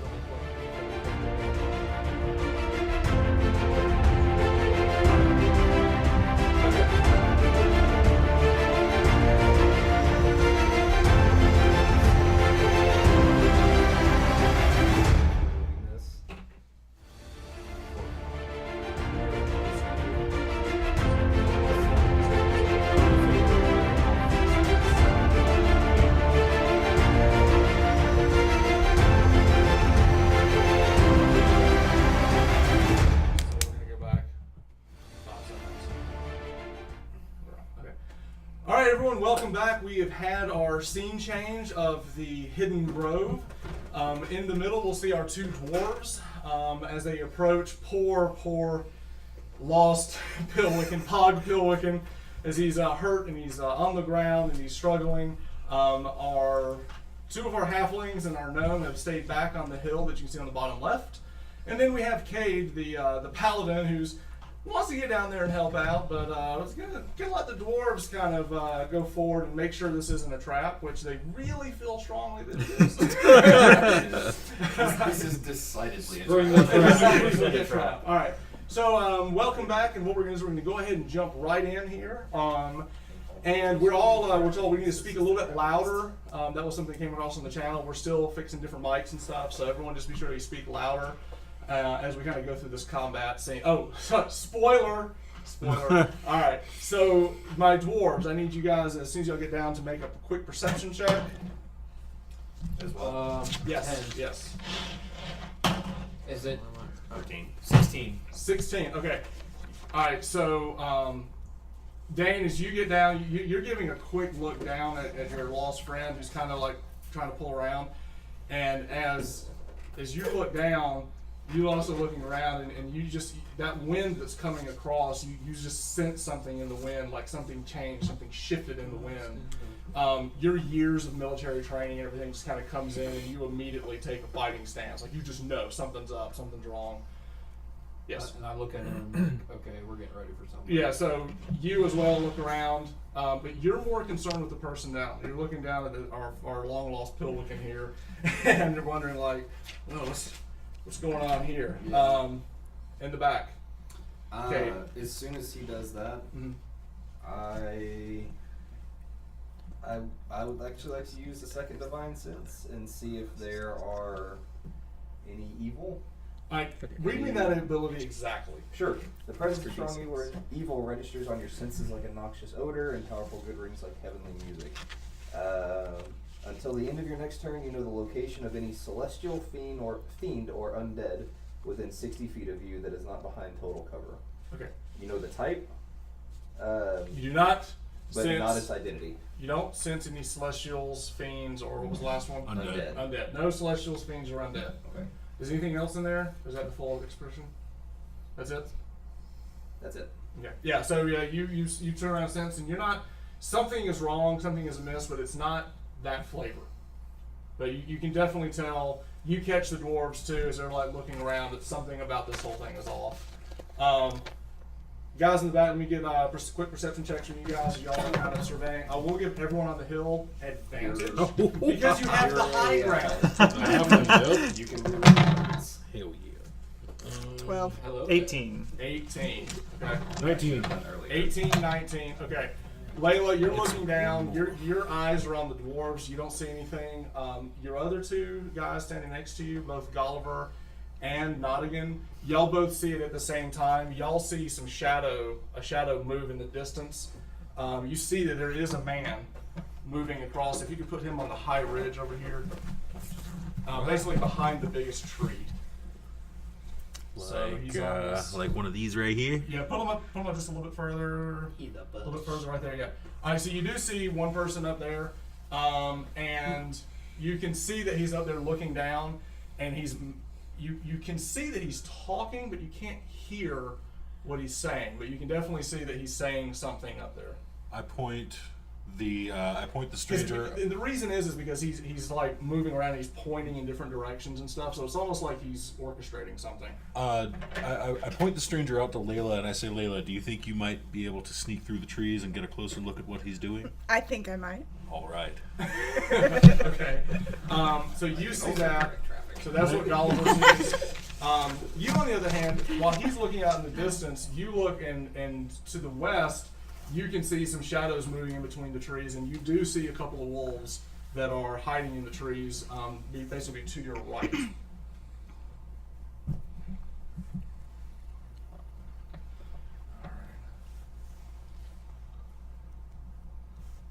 And these are some of the awesome minis that Meeple Madness were able to give us. Oh, wow. I mean, they look incredible. That's really Awesome. cool looking. Yeah. So huge shout out to Meeple. Is that snow on the base? Yeah, Yes. Wow. snow on the base. These things look incredible. You do see two wolves that are kind of lurking about, and it's almost like they're waiting. You can see they're just kind of lurking and waiting. And with that, you hear a guttural, audible. You hear something come out from this human, and y'all hear it too. Y'all look up and y'all see him, and you hear him just say something. Now, what languages does everybody speak, real quick? Common and Dwarvish. Common Dwarvish. Common Halfling. Common halfling. Common, Gnomish, Halfling, Elvish. Jeez. Common and halfling. Okay. Yeah, nobody recognizes this language, but he says something, and he just kind of comes out, and it's very like guttural, like almost like Klingon. I was like, and he comes out, and as soon as that happens, you hear all these howls as the wolves start charging in. So everybody roll initiative.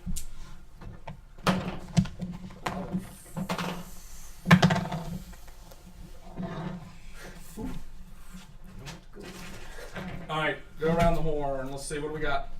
11? 11. All right, so Dane, No. sorry, Randor. Randor, is that 11? 4. All right. 8. Ew! Ouch! Ouch. Yeah, Okay. 21. Oh! Nice. Gulliver! Hey, Layla. 11. 11. 17. 17.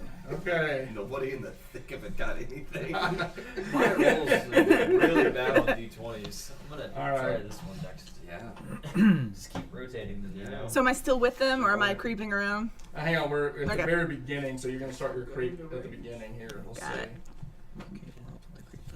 What? You're capable for this. Whoa. That you asked about. Pretty good. You're sneaking. In the snow. Okay. All right, so we're going to go straight down. Gulliver, you are first on the list. Bonus action, bardic inspiration to Layla. So Alright, so how are you going to inspire her, though? I'll play a short tune on my lute and give her a little song of courage. And Thanks, then Golly. I will whip out my hand crossbow and shoot at that wolf. Alright. Natural 20. That's the way to start it out. Oh, man. Bard go. That'll be 12 damage. Boom. Nice. Alright. Yeah, man. So you Don't leave me hanging. you turn and like, Layla, Douche. you've got this, girl, and you pull out and you do like an action, almost like a Han Solo pose, as you like throw one hand up, and the bolt goes flying, and this wolf, like, you hit it right behind the left ear, and it just slides down the hill. And you're like, that's incredible. Sweet. All right. Nice shot. So that's your bonus. That's your action. Is your movement? Yep, I'm not going to move. You're gonna stand your ground. Okay. Yep. All right. So that's one wolf down. Holy moly! All right. So that with me, I get to go next. If you could, I know from right there. Yeah, put him right there. He okay. He looks over and he starts moving his hands in a circular motion, and he like throws his hands out, and when he does that, this orb comes out of his hand and shoots forward, out, back, and it's going to go straight towards our friend Dane. So give me 1 second. Naturally. What's your armor? 18. Whoo! All right, so this huge like fiery orb comes out, and you duck behind your shield, and it just like melts off the shield. So your shield's fine, but the blast of that, you're like, jeez. So that comes through. All right, so next that's 21. Lower the that's shield. 20. You'll need more than that, laddie! Bangs on the shield. Nottingham, you're next. You're next. Alright, I'm going to cast Ray of Frost on that wolf. Okay, so Ray of Frost. Yep. What's the range on that? 60 feet. Ooh, Is that more than 60 feet? Yeah, you're gonna have to shift a little bit because he's working behind some trees. You're gonna have to go down to try to get that shot. So I mean, we're not going 5 or 10 feet. You want to slide down the hill a little bit and then take the shot. Yeah. Like there. All right, so you're gonna kind of go flank behind, okay, and try to get your shot there. Yep. Okay, that's not a problem. All right, so now roll. 13? That Or no, is- not 13. 15. That hits. All right, roll your damage. Okay. 6 gold damage. 6 gold. Nice. All right, so the blast, you shoot the blast out, it hits the side over here and go, as it blasts the side of, and you see the icicles kind of sliding off the side of his fur. And slowed by 10 feet until next turn. That is very relevant. Okay. All right, next we have, that was 17. The next in the list is going to be me at 14. Okay. More wolves. Yeah. Oh no! Oh no! That's a problem. That's a problem. I do not regret leaving the hill. All right, so now we have more wolves that are tearing through.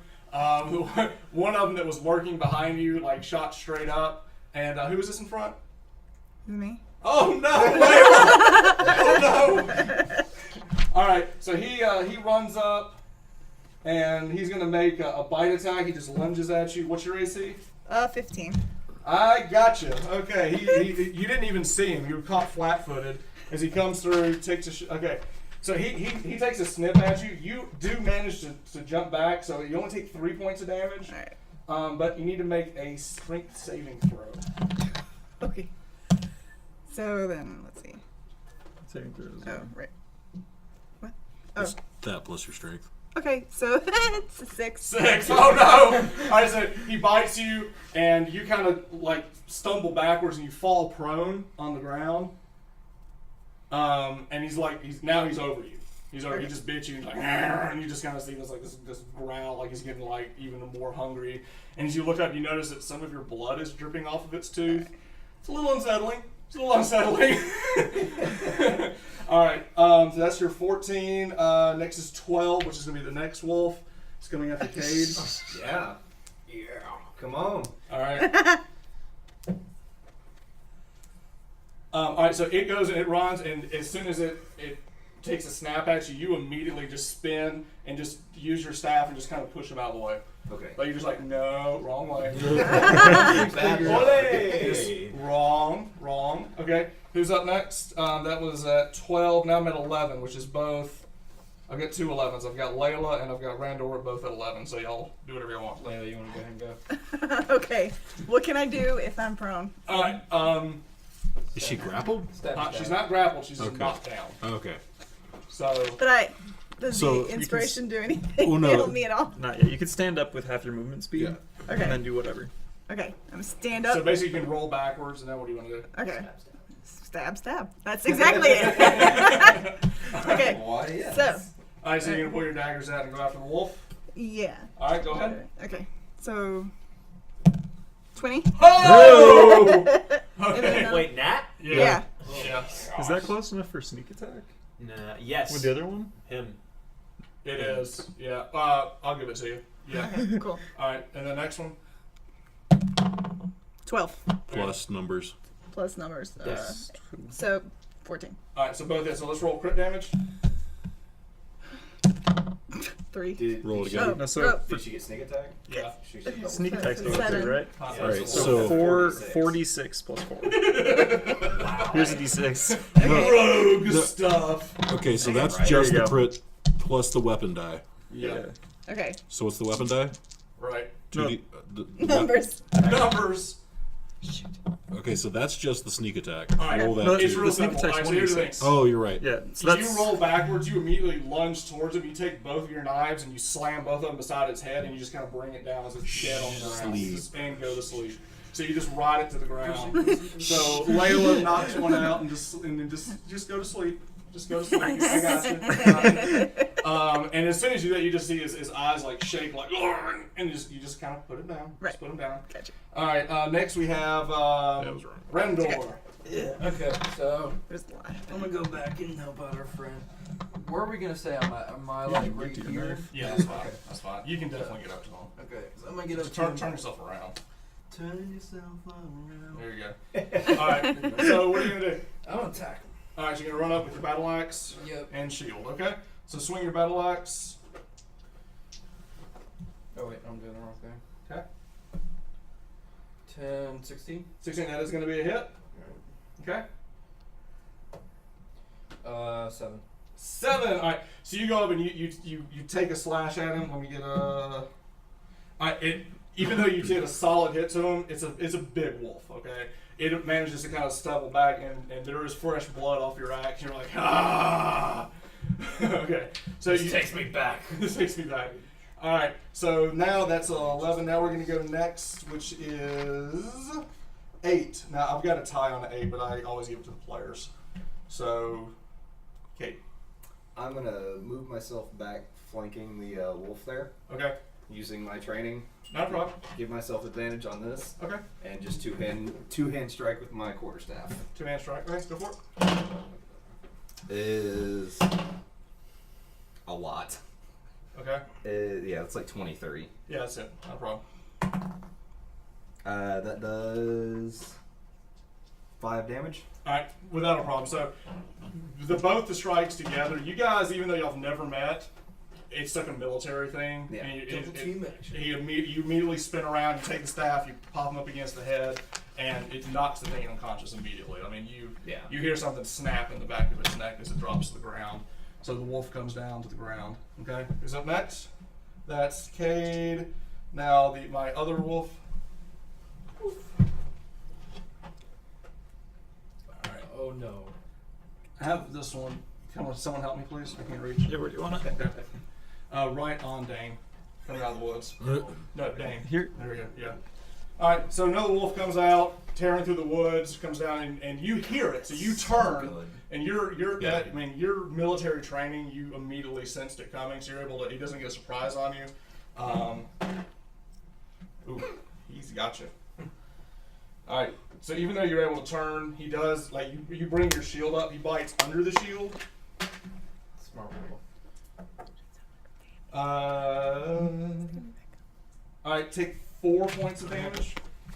No, Whoa. 5. Take 5 points of damage. DC, I need a strength check. See if he knocks you down. What is it? Strength Save? Yep. So what's your... Yeah, 11. you made it. Okay. Alright, so you're able to, even though he takes a bite out of it, and he puts some pressure on you, you're able to plant that back foot and make sure you're solid on it. So we're not a problem with that. Now next, we run down to... Me, innit? Yes, Dane. Right. War axe straight to the face. War action to the face. Okay, go for it. I retort. Bring your pity face with my axe. Bollocks. 11. 11. That's enough to hit. Okay. Boom. Nice. 12. 12. Yes. Okay, so it bites you, and as you plant that back foot, and he's right below you, you take your axe and and the head comes right off. Nice. I mean, it was a lined up shot. A lot of this is your training. You just knew that he was wide open for you, so that wolf comes down. So someone knocked him down for me. So we've already got 4 of the wolves down. Okay. Now finally, I've got my next wolf. He's coming down, but he's going to be slowed, so he's going for Cade. But They killed all my friends. But fortunately, he's slowed because of the ray of cold. What is it, the ice? Ray of frost, Ray of yeah. frost. Okay, so he's slowed. So he's running down. Actually, I think about it, he can still dash and get there, but he's not going to be able to attack. So he runs up. He's just slower. Yeah, that's fine. All right, top of the round, Gulliver. I will cast Dissonant Whispers on that wolf. Dissonant Whispers. Yeah, you do. The target makes a Wisdom saving throw. On a failed save, it takes 3d6 psychic damage and must immediately use its reaction, if available, to move as far away as its speed allows. All right, hang on 1 second. Okay. Which does Nasty provoke. that spell was. Oh, it does. Yeah, it sure do. Really? I thought. The DC is 14 on your Wisdom save. I can't make it all the way to Fail. He takes 11 points of psychic damage and goes that way as far as he can. He's like, and you immediately see like his head like kind No, I of don't jerk, think and you he see needs some sneaking blood against coming out of his this is ears as he normal falls fighting. over. Metal. He needed to run, but he I'm couldn't. probably gonna He was. I'm gonna try It to. was. He had a splitting headache from that. Yeah. Okay. So that's Gulliver. Next is me. All right, I'm gonna Misty Step down. Oh no. Oh, Where exactly going? Dang. About 10 feet away from Dane. Here? Yeah. Okay. Alright, so you're going to Misty Step down. As soon as he lands, he looks up, and now that you're within 60 feet, you notice that he's not human, he's a wood elf.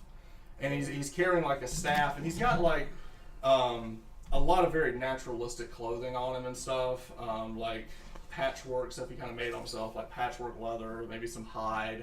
And as soon as he lands, he looks up at you, and you can see some markings on his face. Give me a religion check. Hippie dippy druid elves. Nope. No. Can- You know what it is. being a- It's ritualistic. Being a paladin, can I? You're not even looking at him. Okay. Yeah, you're knee deep in wolf. Okay. Okay. All right. So he lands, looks up at you, and he takes his hand up in the air and he slams it into the ground. Make a save. What kind? Save. Sorry, so reflex save. 17. 17. Okay. Plus Uh, dex, 18. All right. Never toss a dwarf. You stay on your feet, but you take 6 points of shock damage. You thunder blast. You stay on your feet though. I do take 6. So what are you at? I'm at 2, but when can I use second wind? Because I will be. I don't know yet. Look it up. Okay. It's on Bonus the action or bonus reaction? Okay. Bonus action. All right. So that's him. So he misty steps down. He slams on the ground. We heard that. Hang on a second. Ooh. And with that, you hear a lot of things break, and I think your pill-wicking friend is not moving right now. Oh no. Okay. All right. Who's up? That's at 20 now. After that, I go to 18. Oh, it's me again. More wolves. This one comes rushing out from behind. Ah. This one is much bigger than the other ones. Actually, as he's running by, you give me a quick perception check. Yeah. Nottingham, give me a perception check. 5? Not even close. And who's the guy? Who's the person? That's me. Perception check. 7. Nope, you didn't say anything. Yep. What about Layla? Yeah. Huh? Layla's Layla's. This is all. She's like putting the other okay. wolf down. Okay. So he runs up to you. He is going to get advantage. Yay. I'm like a dwarf in between two soft places right All right. Some work to do here too. now. And I can't run to either. There it is. Okay. Oh yeah. Oh yeah. Oh, that's a paddling. Oh. Oh, that's a paddling. Oh, that's a bad. That's a paddling. All right. Take 7 points of piercing damage. Ow. Make a strength saving check. Oh. No. 15. Oh, you make it. So he comes Get off and me. bites you. You roll back, and you're like, I mean, there's blood gushing out of your side, but you stay on your feet and you turn and you see this giant white warg standing above you. It's not white. It's more like black with a lot of like frost hanging off of him. Big sharp teeth. All right, so that's an 18. Who's up next? Will be Nottingham. Okay. I'm going to move 5, 10, 15, 20, 25. Okay. And sleep. Okay. Nice. All Hope right. it Roll works out. to see if you put him to sleep. Who'd you put to sleep? Hopefully the Trying to guy. go for the elf. Go to sleep. Oh. Oh, sleep is one of my favorite spells. 17, 26, 27. Does not work. Wow. Alright, so you cast a spell, it does not work. He resists, and who's up next? After Nottingham, we go down to... I'm running out of wolves. I'm out of wolves. Yep. They're all down, so all those wolves are down. After that, Nottingham 17, we go to... Layla or Randall. Yeah, Layla and Randall. Layla. Randor, the berserker. Alright, Layla, what you got? Okay, I guess I'm just gonna stab him. You will get sneak attack as well. 'Cause he doesn't fight. Yes, you can get sneak Okay. attack on him. Okay. So 2 daggers, right? Mhm. Okay. 18. That's gonna hit. We're using your short sword, not the 2 Okay. daggers. Okay, well then, this one, 18. Plus 6, alright, whatever. And then what? So Sorry guys, it's been 11 years. We got it. She's doing it. She's Alright, so you're going to roll 4. 24 and a 13. Yeah, they both hit. Okay. Okay, So And then So 2d6. for the very first one, it's, 2? yeah. okay. Alright, we're gonna roll some damage. 5, 6 plus. That's 15. 15. Okay. Yeah. Wow. And is that Sorry. both? No, that's the one. first one. Okay, so 15, that hits. That And then makes you roll damage. your dagger damage, which is a d4 plus 4. Okay. Nope, d4. D4. Oh, sorry. It's the berserker hit. Yeah. It's not plus anything, though, because it's offhand. Oh, you're You got right. it, it's just D4. So Yep. you do 15 plus 1. 1. Okay. So you do 16 total damage. You stab into the warg. It kind of shakes back. There's some blood coming out of it. Okay. And then Yep. who's up next? Randor. Randor. I'm gonna run to my dwarven brethren. Quick perception check, please. Brother. Nope, that's a natural 1. You run right up to your dwarven brother. Go, charge! I don't notice anything. All right, so you run straight up. All right, you can actually, you've got enough. You can get up to him. Okay. I got To 2. the elf or to? Well, you get up to Dane. Now, what are you gonna do once you get up to Dane? I'm gonna rage. Oh, I would like to rage. All right, so you're like, ah! And you're just raging, this mad as can be. You're not gonna be able to get up to him, but you're mad and in front of him. Yeah. Okay, so trying to draw the attack. Yeah. Okay, I'm down with that. You know what? I'll let you give an intimidation check. Just trying to see if you can pull. Yeah, that's pretty intimidating. That's a 20. Yeah, that's That's pretty. 19. That's pretty intimidating. All right, so you go, "Ah!" and you're just screaming and raging, and you look up, and the elf like immediately takes his eyes off of Dane and looks to you. So it kind of works as a taunt, we'll say. All right, so that's your turn. That's 11. Who's next on that? We go down to 8. Cade. Am I aware I'm about of to the get a warg? paddling. Huh? Am I aware of the warg? Yes, you do hear a lot of things going on behind you. They've got that. I'm going after the orc. Okay. So, do I have enough movement to get up to him and attack? I will definitely give it to you. Awesome. Can I get into flanking with him? Give me a quick athletics check as you're running up the snow. 14. Yes, you get it. It's no problem. Cool. Okay. All right, so you get up there, and then you can Flanking. flank. It's no problem. Two hand strike with the With the staff. Yeah, with the Okay. quarterstaff again. Go for it. Is 9 plus is a 14. Yes, that's it. Cool. Okay. Damage. 10. Down he goes. You got him. Non-lethal. Again, you run up, huh? Non-lethal. Okay, that's fine. So you knock him out, knock him on the ground. Yeah. Weird but Okay. okay. Huh? Weird but okay. Weird, but okay. All right, that was something he told me to do ahead of It's gotta time. be All right, so you go up and you just pop him on the It's top gotta of the be head, and something it just collapses on the Crumbles. ground. Yeah, collapses on the ground. Okay, so that goes to me. It's not even your friends. This thing It's gotta jumps be. over the bush and runs up behind Mr. Randor. Come on. He rolled a 1. Surprise! He rolled a 1, so I get advantage. Yeah, that's a hit. Takes. It's 10 damage of piercing, but you're raging, I so don't- it's halved. Yeah, I was about to say I don't think. So you take 5. You do need to make a strength saving throw. Which you have advantage on. You do have advantage on that. Yeah, so roll. You said strength. Yeah. What you get advantage? yeah, You get advantage.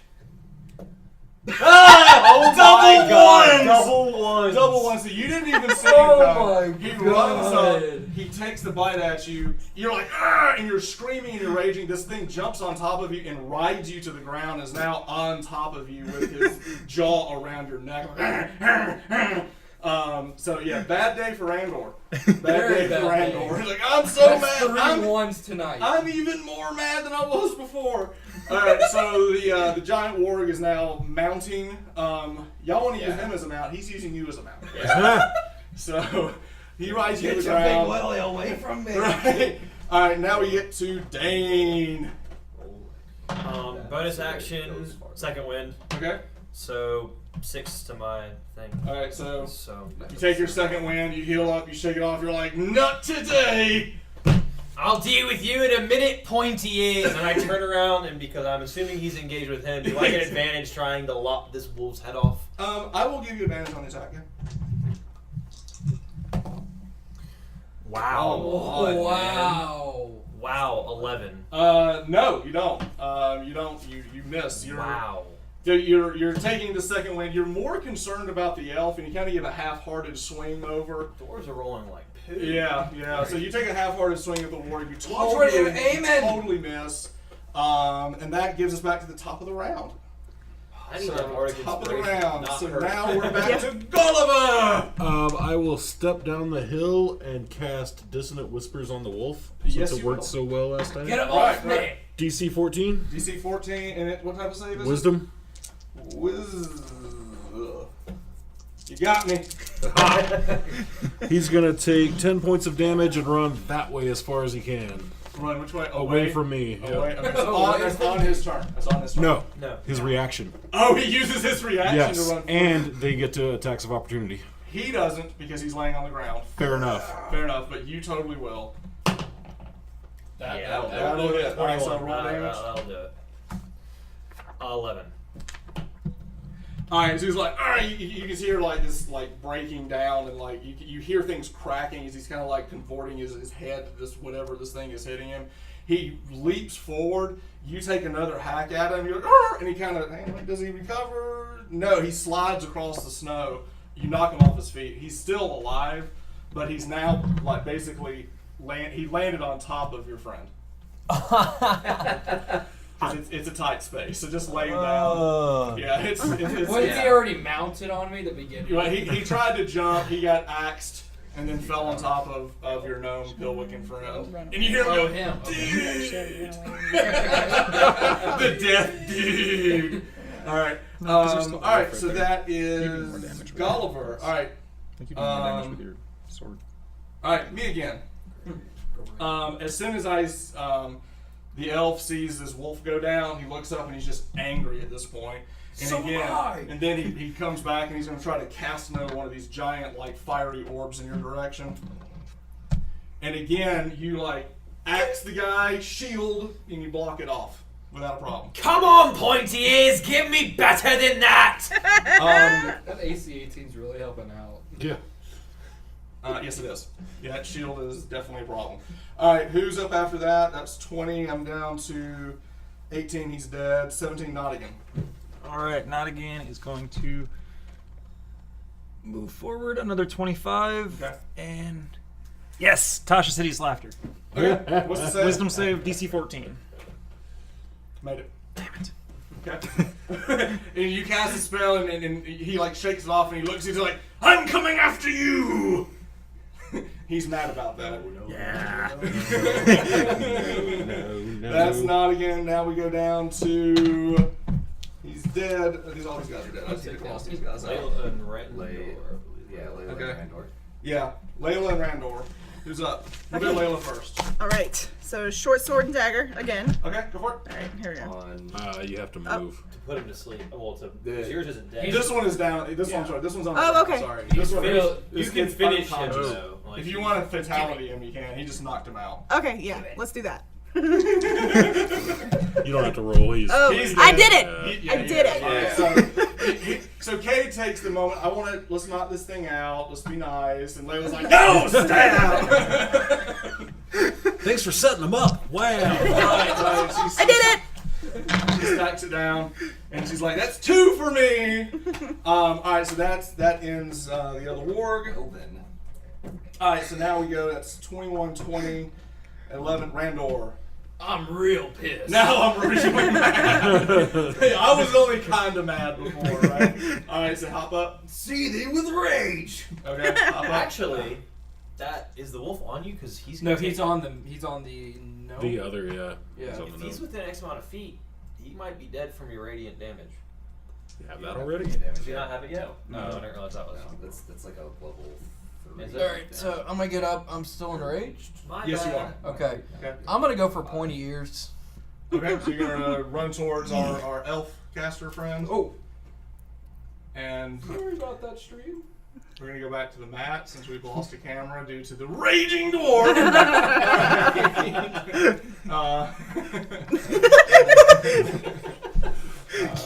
You see it happen. Was that Yeah. plus 15? Yes. Okay, Yes. All right, go for it. Roll your damage. and then I get plus 2 because I'm enraged. 7, 8, 9, 10, 11, 13. Yep, he's down. He is done. Nice. Down he goes. Yes. No, I'm sorry. You hit pointy ears. Yeah, he pointy ears. Okay. All right, so you run up, you slam him, and you put this huge hit on him, and he falls back onto the ground. He's like laying all the way on his back. Quick perception check. No. Okay. No. Dane, you're also standing right there. I'll give you a perception check too. Nope. No. Okay. What'd you roll? 2. No, that would be endo. All right. All right. So he falls back into the ice in the snow, and he's just laying down. Who's next? After that, we go down from 7, work our way down. Me. Cade. Okay. This is dealt with. I know the gnome is still down. I'm gonna use both. I'm gonna use my movement and dash to get to him. Okay. Movement and dash. All right. Yeah. Is that enough to get up to him? Let's check Should the be map plenty. here. 2, 3, 4, Oh, 5, yeah. 6, 7, 8, 9, 10. Yeah. Yeah. You can. And Yeah. then hang on 1 second. Just give me an athletics check. As you're coming down off the ice, right? As an action. Yes. All right. So give me a quick athletics check. 17. You're fine. Okay. So you're running down without a problem. Run up. Now what are you gonna do? All I have left is a bonus action. I can't. That's it. Okay. So you just got up there. I was. Okay. I'm yeah. You're running. Okay, so that's Cade. After Cade, we go to Dang. Dane. Oh, you're mine, pointy ears. I'm gonna jump and try to just Advantage attack. war axe him in the freaking chest. Yes, you do. Yeah. Yeah, 23. Yeah. All right, roll your damage. 9. 9. Alright, everyone sit down. Back in your seats. Back in your Action's seats. over. Action's over. Alright. Alright, so with that, Dane, you jump up in the ground, you have your axe, you bring it down, and as you like sink it into his chest, the thing bounces off. And you're looking at it like this should have cut him in half. And you're looking like, and it's almost like shaking. It's almost like taking an aluminum bat to a tree. And you're shaking off like, what is this? And with that, the elf looks up and he kind of cricks his neck and he looks over and goes, it's been a long time since I tasted dwarf. And with that, his ears start to grow up and his snout begins to come out as he stands up and begins to howl. Oh, he's one of those. Your weapon was not effective. Oh. And he's like howling and growling and like there's fur coming through him and he's like tearing through his clothes. His claws are like getting bigger and longer. And he was like 6 feet. He's getting bigger. And he's growing and he's growing. So with that, everyone gets an action before the werewolf gets to go. Am I still enraged? Yes, you are. Alright. Huh. Are we gonna do it in initiative order? Yes, Gulliver, Okay. you're first. So you hear this howling and everyone sees it. He's just like, Do we get an action or a turn? full turn. Do it for Adbar. Have some bardic inspiration, you, and then I'll shoot him with my crossbow. Okay. But, okay. What? That's a 1. You're a half. Oh no! Wait. That's an 11. No. That's fine. It's a 1. So you. 1, 2, 3. Okay, so 1 shooting into cover. No. I'm a halfling. I re-rolled it, so it was an 11. Oh, that's right. You Yep. totally Lucky. can. Yep. Lucky. Good. I was about to figure out which one of your friends you shot. Yeah. That would have been terrible. Okay. So you take the shot. It misses. It sails over. We don't know that. So but you, Dane, you just hit him with everything you've got, and your weapon was completely not effective. Now another crossbow bolt comes up, so you know something. They all are just like, it's another wolf, but you on the other hand are like, this didn't work. So that's Gulliver's turn. And you have the bardic inspiration. Yeah. That The wolf gets to go. Oh, I thought everybody got a. Oh, that's right. He's transforming. He's Yes. transforming. So this is transforming turn. So he's like, "Argh!" The howling. I mean, he's So who's he's next? getting worse and worse as the time goes. We're skipping over him. That was 21. We go to Nottingham. Try Tasha's hideous laughter again? Yeah, sure. Okay. I run up and tickle him. And he's like, and nothing. It's like completely not effective on him. All right, that's him. Who's next after that? We go to Layla and Randor. Okay, so if he's transforming, can I still shoot an arrow at him? Yes. Okay, cool. All right, sweet. You So do I- have the high ground. That matters. All right. And sneak And attack everything. because people are next to him. Okay, Yep. so yeah. So, Alright. yep. I'll give you advantage. Does on that mean shot. I get another one of these? Right. So roll Yeah. 2 of those. Okay, got it. 17, 14, Yep. 17, and then so what's 17 plus 6? Okay, so the arrow, you see, you take the shot, the arrow sails through the air, it hits him off the chest and bounces. Oh. Did I see that? Everyone saw that. Okay. And I'm very embarrassed. if you don't know what that is yet, you're getting pretty thick. Randor. I'm so mad. I'm in front of this thing, and what are you gonna do? You're too pissed not to attack. I'll give you an intelligence check on that Enrage? Yeah. with disadvantage. He's also a soldier though. Like he should be able to assess the situation. While he's raging. Not 9. You're like, "Ah!" You have to go. I have to. Run up and charge. Hit him. I'm gonna charge with my shield. I'm gonna use blunt force. Try to shield bash him. Yeah. Okay, go for it. What is that? That would actually be an opposed strength check because you're trying to bowl him over. Okay. All right, go for it. Let's do Roll again. No, you hit. Now Roll give me a strength check. strength Yeah. No, you win. Yeah, I got 26. So you go and hit him, and he's just like, "Grr," and he grabs your shield, and he's like lifting it off the ground. You're like going with it. Hey, what's up? He's like, "Grr," You have a wooden shield, don't you? Yeah. Oh, fun. Okay. So he's like grabbed your shield, like. All right. They don't call me Splinter Shield for nothing. Yeah, bro, Splinter Shield, right? All right. So after Randor, we now go to Lilo, Randor, and now Cade. So my I'm going. Seeing all of this, Mm. I'm gonna put a hand on the gnome's back Okay. and use lay on hands and give him an HP enough to get him up. That's fine. Yeah. Get It's it. good because he had failed 2 death saves already. Yeah. So, okay. So get him up. All right, so he's I'm gonna like, lift him off the ground Okay. and say run. And he's like staggering. He's gonna get half a movement. That's fine. I But- just push him. Right. Yeah. He's And kind of then- running, and I mean he's still really hurt, and he's not quite sure where he's at, but he's running back. And then I'm going to drop my cloak, take my silver shield out, my silver Right. silver knight shield out. It's not silver. That's fine. It's silver That's painted. fine. That's fine. it's steel. I'm assuming. Right. And I'm gonna put myself between That thing. And, that thing and this hurt guy. Okay. All right. So you stand your ground. All right. Who's up next? It's me. Dane. Boy, unless any of you lot got silver, we got to get out of here. Give me a history check for you. Absolutely. I want to see if you even know that. That would be a 14. All right. So you don't know the silver trick, but you do know That's that a werewolf. you know it's a werewolf, and you know that you Definitely should have killed him. You can't. You should have killed him. And right now you saw the arrow hit, so you don't know the silver thing. Fair enough. But you do know this is a werewolf. We can't handle this. Okay. Okay. All right. So what are you gonna do? You're calling that out. I'm calling out that we need to just run. Run away! Okay. And you have a movement. You want to run or? Randor's got this under control. Can I grab him and say phalanx and just put our shields up together? Yeah. Yeah, we'll do that. And just back up. Yeah, Yeah. we'll take it. We're protecting everyone else. All right. That's fine. I got it. All right. Boy, Randall, drop that and get out of there, mate. All right. Gladly. All right. Top of the round, Galwar. You look like half a dog, vicious mockery. Save is Is wisdom, 14. Actually, nat 20. Okay then. Oh,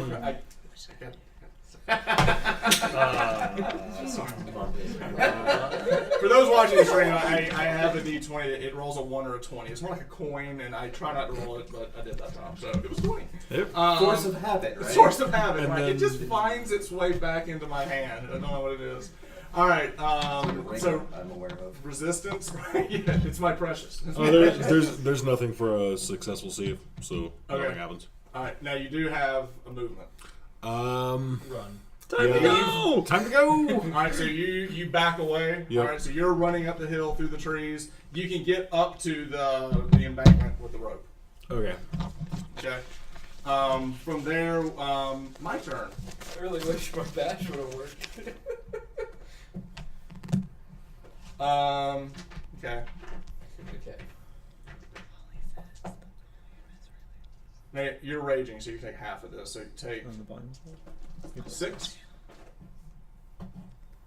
Was that what you at now? 5. Level 1 hijinks. All right. Make a Constitution save. Oh crap! Yeah. Is that for what I think it is? We're a dwarf. 16? No, hold on. 18. Okay. All right. So he basically is lifting you up. He takes your shield, and as you're with the shield, he's like, ah, and he bites into you, and then he just throws the shield away, like he breaks it away from you. Actually, I will give you your post strength check to see if you hold on to it. Okay. Post strength check. You got a chance. Are you still raging? No. No, you don't. Are you still raging? Yeah, You have was- advantage. Advantage on that. So roll again. No. No. All right, stop rolling on your book. Yeah, it's not one of those dice. All right, 'cause they're really no, bad. this He, one- he, it's he either takes one or he takes 20. your shield and just throws it into the woods, and you drop to the ground as you're basically like bleeding out your chest a little bit. All right, so that's his turn, and he's roaring and just like salivating and eating more dwarf. Who's up after that? That would be Nottingham. Ray of Frost. Okay. Nice.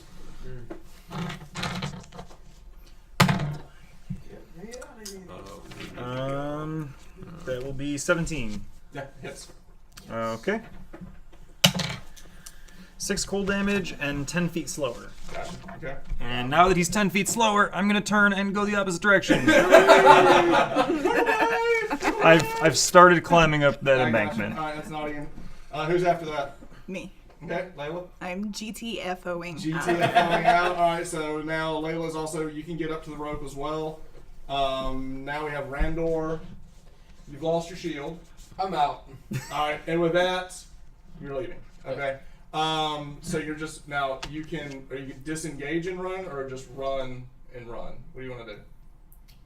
I don't want him to get it. He'll get an attack of opportunity. Basically, what you can do, you can disengage and then run 30 feet. Or 25 feet. Yeah, 25 feet. Right. This is not the fastest of groups. They are stout and hot, slow in feet. Yeah. Yeah. The disengage is the correct option. All right. Yeah. All right. So you back your way off and make to the hill. Who's up after Mr. Randor? We now go to Cade. Oh, I have an idea. Run with me. Since we're together, can we move back together? Yeah, that's what I was saying. I'm going to hold my action. Actually, we're up in initiative order the same. Yeah. So we're going to Y'all can run and then defense. move dash and then set up the Okay, I'll let you guys do that. set up That's the fine. phalanx again. All right, so y'all move, dash, set up the phalanx. Okay. So wait, did you? Wait, no. I'm way back over there. So we'll get. I guess we have to cover him. Yeah, that's basically what y'all can get up to him and turn and set up the Also, smallest he's phalanx like there ever was. Over there somewhere. Our ankles are safe. How's our little gnome friend doing? He has made it to the hill. He's Okay. made it to the hill. That's fine. That's fine. Yeah, he's like, dude, bro. It's like every left is a dude and every right is a bro. He's like trying to make himself up the hill. Yeah. So, all right, so that's these, and then we go to Mr. Dane. You're going back. You're back, falling back as well. Gulliver. I will continue. Now running away. you're at the rope, so now you can just slide down the rope. Yep. Okay. All right. So going down is not a problem with the rope. You Yep. can just basically like run down. It's fine. And you can get up to the river, and there's a bridge. Okay. So you can basically get all the way up to the bridge. Cool. Okay. Log. There's a log. Yeah. Oh, okay. All right. So you get up to that. After Gulliver goes, we go to me. I am going to run up and try to bite Mr. Cade, the little one. Yeah. Going after you. Yeah, I got you. 18. 21. Neat. Yeah. So it's, yeah. All right. So take 8 damage Yeah. and make a save. Yeah. Constitution save, please. Con save. Oof. That's not good. Con save is. We're your paladin. That's a 9. Okay. All right. Yep. Okay. All right. Alright, so he bites you, you're like, "Arr!" And he's like, "Arr!" and as he bites you, he goes, halfling taste good. Neat. So, now who's up? Who's up? That was after me, we got to 17. Mr. Nottingham, you're at the rope, you can slide down the rope, and you can get to the bridge. Now, so you're basically up with Gulliver, so y'all are at the bridge. Is there anything that you want to do once y'all are at the bridge? Before I get to the bridge, or no, that's good. Once I get to the bridge, minor illusion, the start of the bridge, just spikes facing this way. Just 5 feet of spikes blocking the bridge. Okay, I like that. Okay, alright. Boy, did we know that. I like that. I'll let you know. Alright, I like that. Alright, after that we go to 17, we go down to the 11s, which is Layla. Yep. You can slide down. You see the illusion go up, so you can know that there's spikes are there. So you can cross the bridge without much of a problem. So is there anything y'all want to do? He just did the spikes. You're down at the bridge. Anything you want to do at the bridge? Just get out of there. You're just running. Okay, gotcha. All right. After that, we're gonna go to that's the 11s. We go down to Cade. We're gonna. No, Radnor still has to go. Randor. Yeah. I'm gonna keep running. Yeah, He's you're- gonna you're- leg you're- it. All right. Now, you run faster too, right? Not like a barbarian thing. No. No, just 25 feet. Just 25 feet. Okay. All right, It's a so dwarf thing. it's a dwarf thing. Muscle and legs. All right, you get up to the rope without a problem. Next, we're gonna go after that. Randor is up. Do I see the illusion though? You're not there yet. Okay. You're up at the top. And we're gonna move together. All right, and then y'all move together. Now here's the thing, y'all both disengaging. So military guys, here's the thing.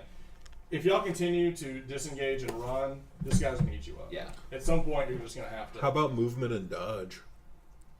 Could do that. Because the dodge gives him disadvantage on attacks. Yeah. Was he able to catch them the last turn being 10 feet Oh, he slower? can catch. Oh yeah. Because I don't think he caught up to them last turn. The issue is they're not running full because they're stopping to set up their phalanx. That's what I'm trying to Because we're tell stopping to make Gotcha. sure you guys get away. Yeah. Oh, we're away. We're away. You're defending. Like, Run. one of y'all take one bite and get out of there. Because otherwise you're going Either to of keep you getting can bitten take a every He only turn. has one reaction. Yeah. Yeah. Run. And we're both hurt. I'll take it. I'll take it. Um, I'll go first. Okay. Which means he gets. do I get an attack of opportunity on him when he does Actually, that? he has the initiative, so he gets to choose. No. Yeah. No, no. All right, so you're just gonna run. Yeah. All right. What's your AC? It's 18 with the shield. You block it off with the shield. Good job. All right. That's. I rolled a Does it lay on 17. hands and All right, so you block off the attack. He bites at you. You And then he block it bites off. You have a shield, or is it the staff? Is your It's the shield. You have your shield out. Is when It's- you're doing the it's- phalanx, right? yeah, Okay. shield, All right, but- so he goes to bite. You block it off, and you start running back. You're able to get up top. Now. You've got a full movement. You've got a full movement. He's already used. He's already like as he's biting him. You're like, that's my chance. Run. Yeah. Yeah, I leg it to the point where I can at least offer Cade some assistance. I'm not leaving Cade by Right. himself. Well, So- y'all both ran the same. Oh, we go to the Yeah. same distance. Yeah. So, then Yeah. so I guess we're both at the You're at top the of rope. the hill. You're We're at the rope. Right. All right. Okay. So top of the land. So Gulliver, what are you going to do at the? You're at the bridge, crossing the bridge. Anything you going to do at the bridge? I'm going to step past the illusory spikes and just wait on the bridge to make sure my companions make it over the hilltop. So hold. Yeah. Just holding. Okay. You can just hold your action if you want to. Okay. All right. The wolf is slowed, so he gets up, and he's not going to get to you because Okay. he is slowed thanks to the Do you want me ray to of use frost. one of these guys instead? No. Actually, no. You can use my werewolf. No, we can just use the werewolf. That's fine. All right. So you guys get up to the hill. Now everyone can slide down the hill. So this chase is going to work out because of the ray of frost. So y'all are able to get down to the bridge. Everybody gets down to the bridge. Fast forward, and he's right on you. He's running, but the slow off of the ray of frost. How long does that last? 1 round. Yeah, Is it 1 round? Yeah. I think. Yeah, I think it is. But it's going to give y'all enough of a lead. window, A yeah. window, right. So he's right on y'all as y'all are sliding down the hill. The spikes are a problem. Huh? Now, Yeah. y'all get We're to the motioning bridge. you to like come on through. Alright, let me see if I... he does not. I rolled that. He does not see the spikes.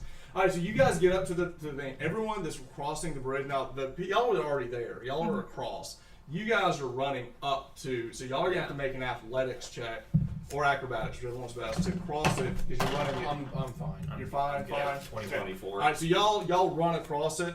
The wolf, as he's running, does his his investigation check. Rolls 1 and says, "I'm not getting on those spikes," and he's gonna leap over the spikes. Oh. I don't know. Wait. Yeah. Yes. Have we gone a full round? Because No, we're kind of fast forwarding. okay, because So- there's an action I want to do. What's that? I want to try to see if I can, with all of my strength, smack this log and see if I can break it. Okay. Can I assist with that? Yes, same here. yes, y'all can. I'll let y'all do that because he's running. So basically, y'all are doing this as he's in midair jumping. Yeah. I'll let y'all do this. So roll with advantage. Yeah, roll with advantage. Still gonna. Athletics check. So It's Is it a check? yes, because you're trying to move the log. You're trying to smash the log. Okay, then that's 18. Okay. All right. So you're able to smash the log. It does splinter it. When he jumps up and lands on it, the weight of him coming down will break the log and it'll put him in the river. Okay. So the ice breaks. Werewolf goes into the river. Y'all on the other side of it, and now y'all can boogie back to town. Is there anything y'all want to do? He's slashing in the water and like and everything, but the ice and everything is kind of. I mean, he's dealing with the fact that he's in frozen water at this point. Who else is injured right now? Huh? Like on our way back to town. Who else? Oh, is so injured? y'all are hoof it back to town. Yeah. I was bit by a werewolf. So is he. Okay. So you guys are bolting back to town, and as y'all are bolting back to town, that is where we're going to stop tonight, and we'll pick it up next week as we get back to Gravelwood and find out what y'all are going to do about a werewolf problem. So, all right, everyone on the stream, hope you guys have enjoyed it. We will pick up next week on Monday at 7 o'clock. We return to Gravelwood for more tall tales and short stories. We'll see if Fink Dinkelschmidt was able to protect the town and the women from all the virtue, I guess. And then we'll also see what our heroes do to figure out what they're going to do about a werewolf problem at level 1. By next week, we'll see. All right, and until then, we'll see you guys, and thanks for watching.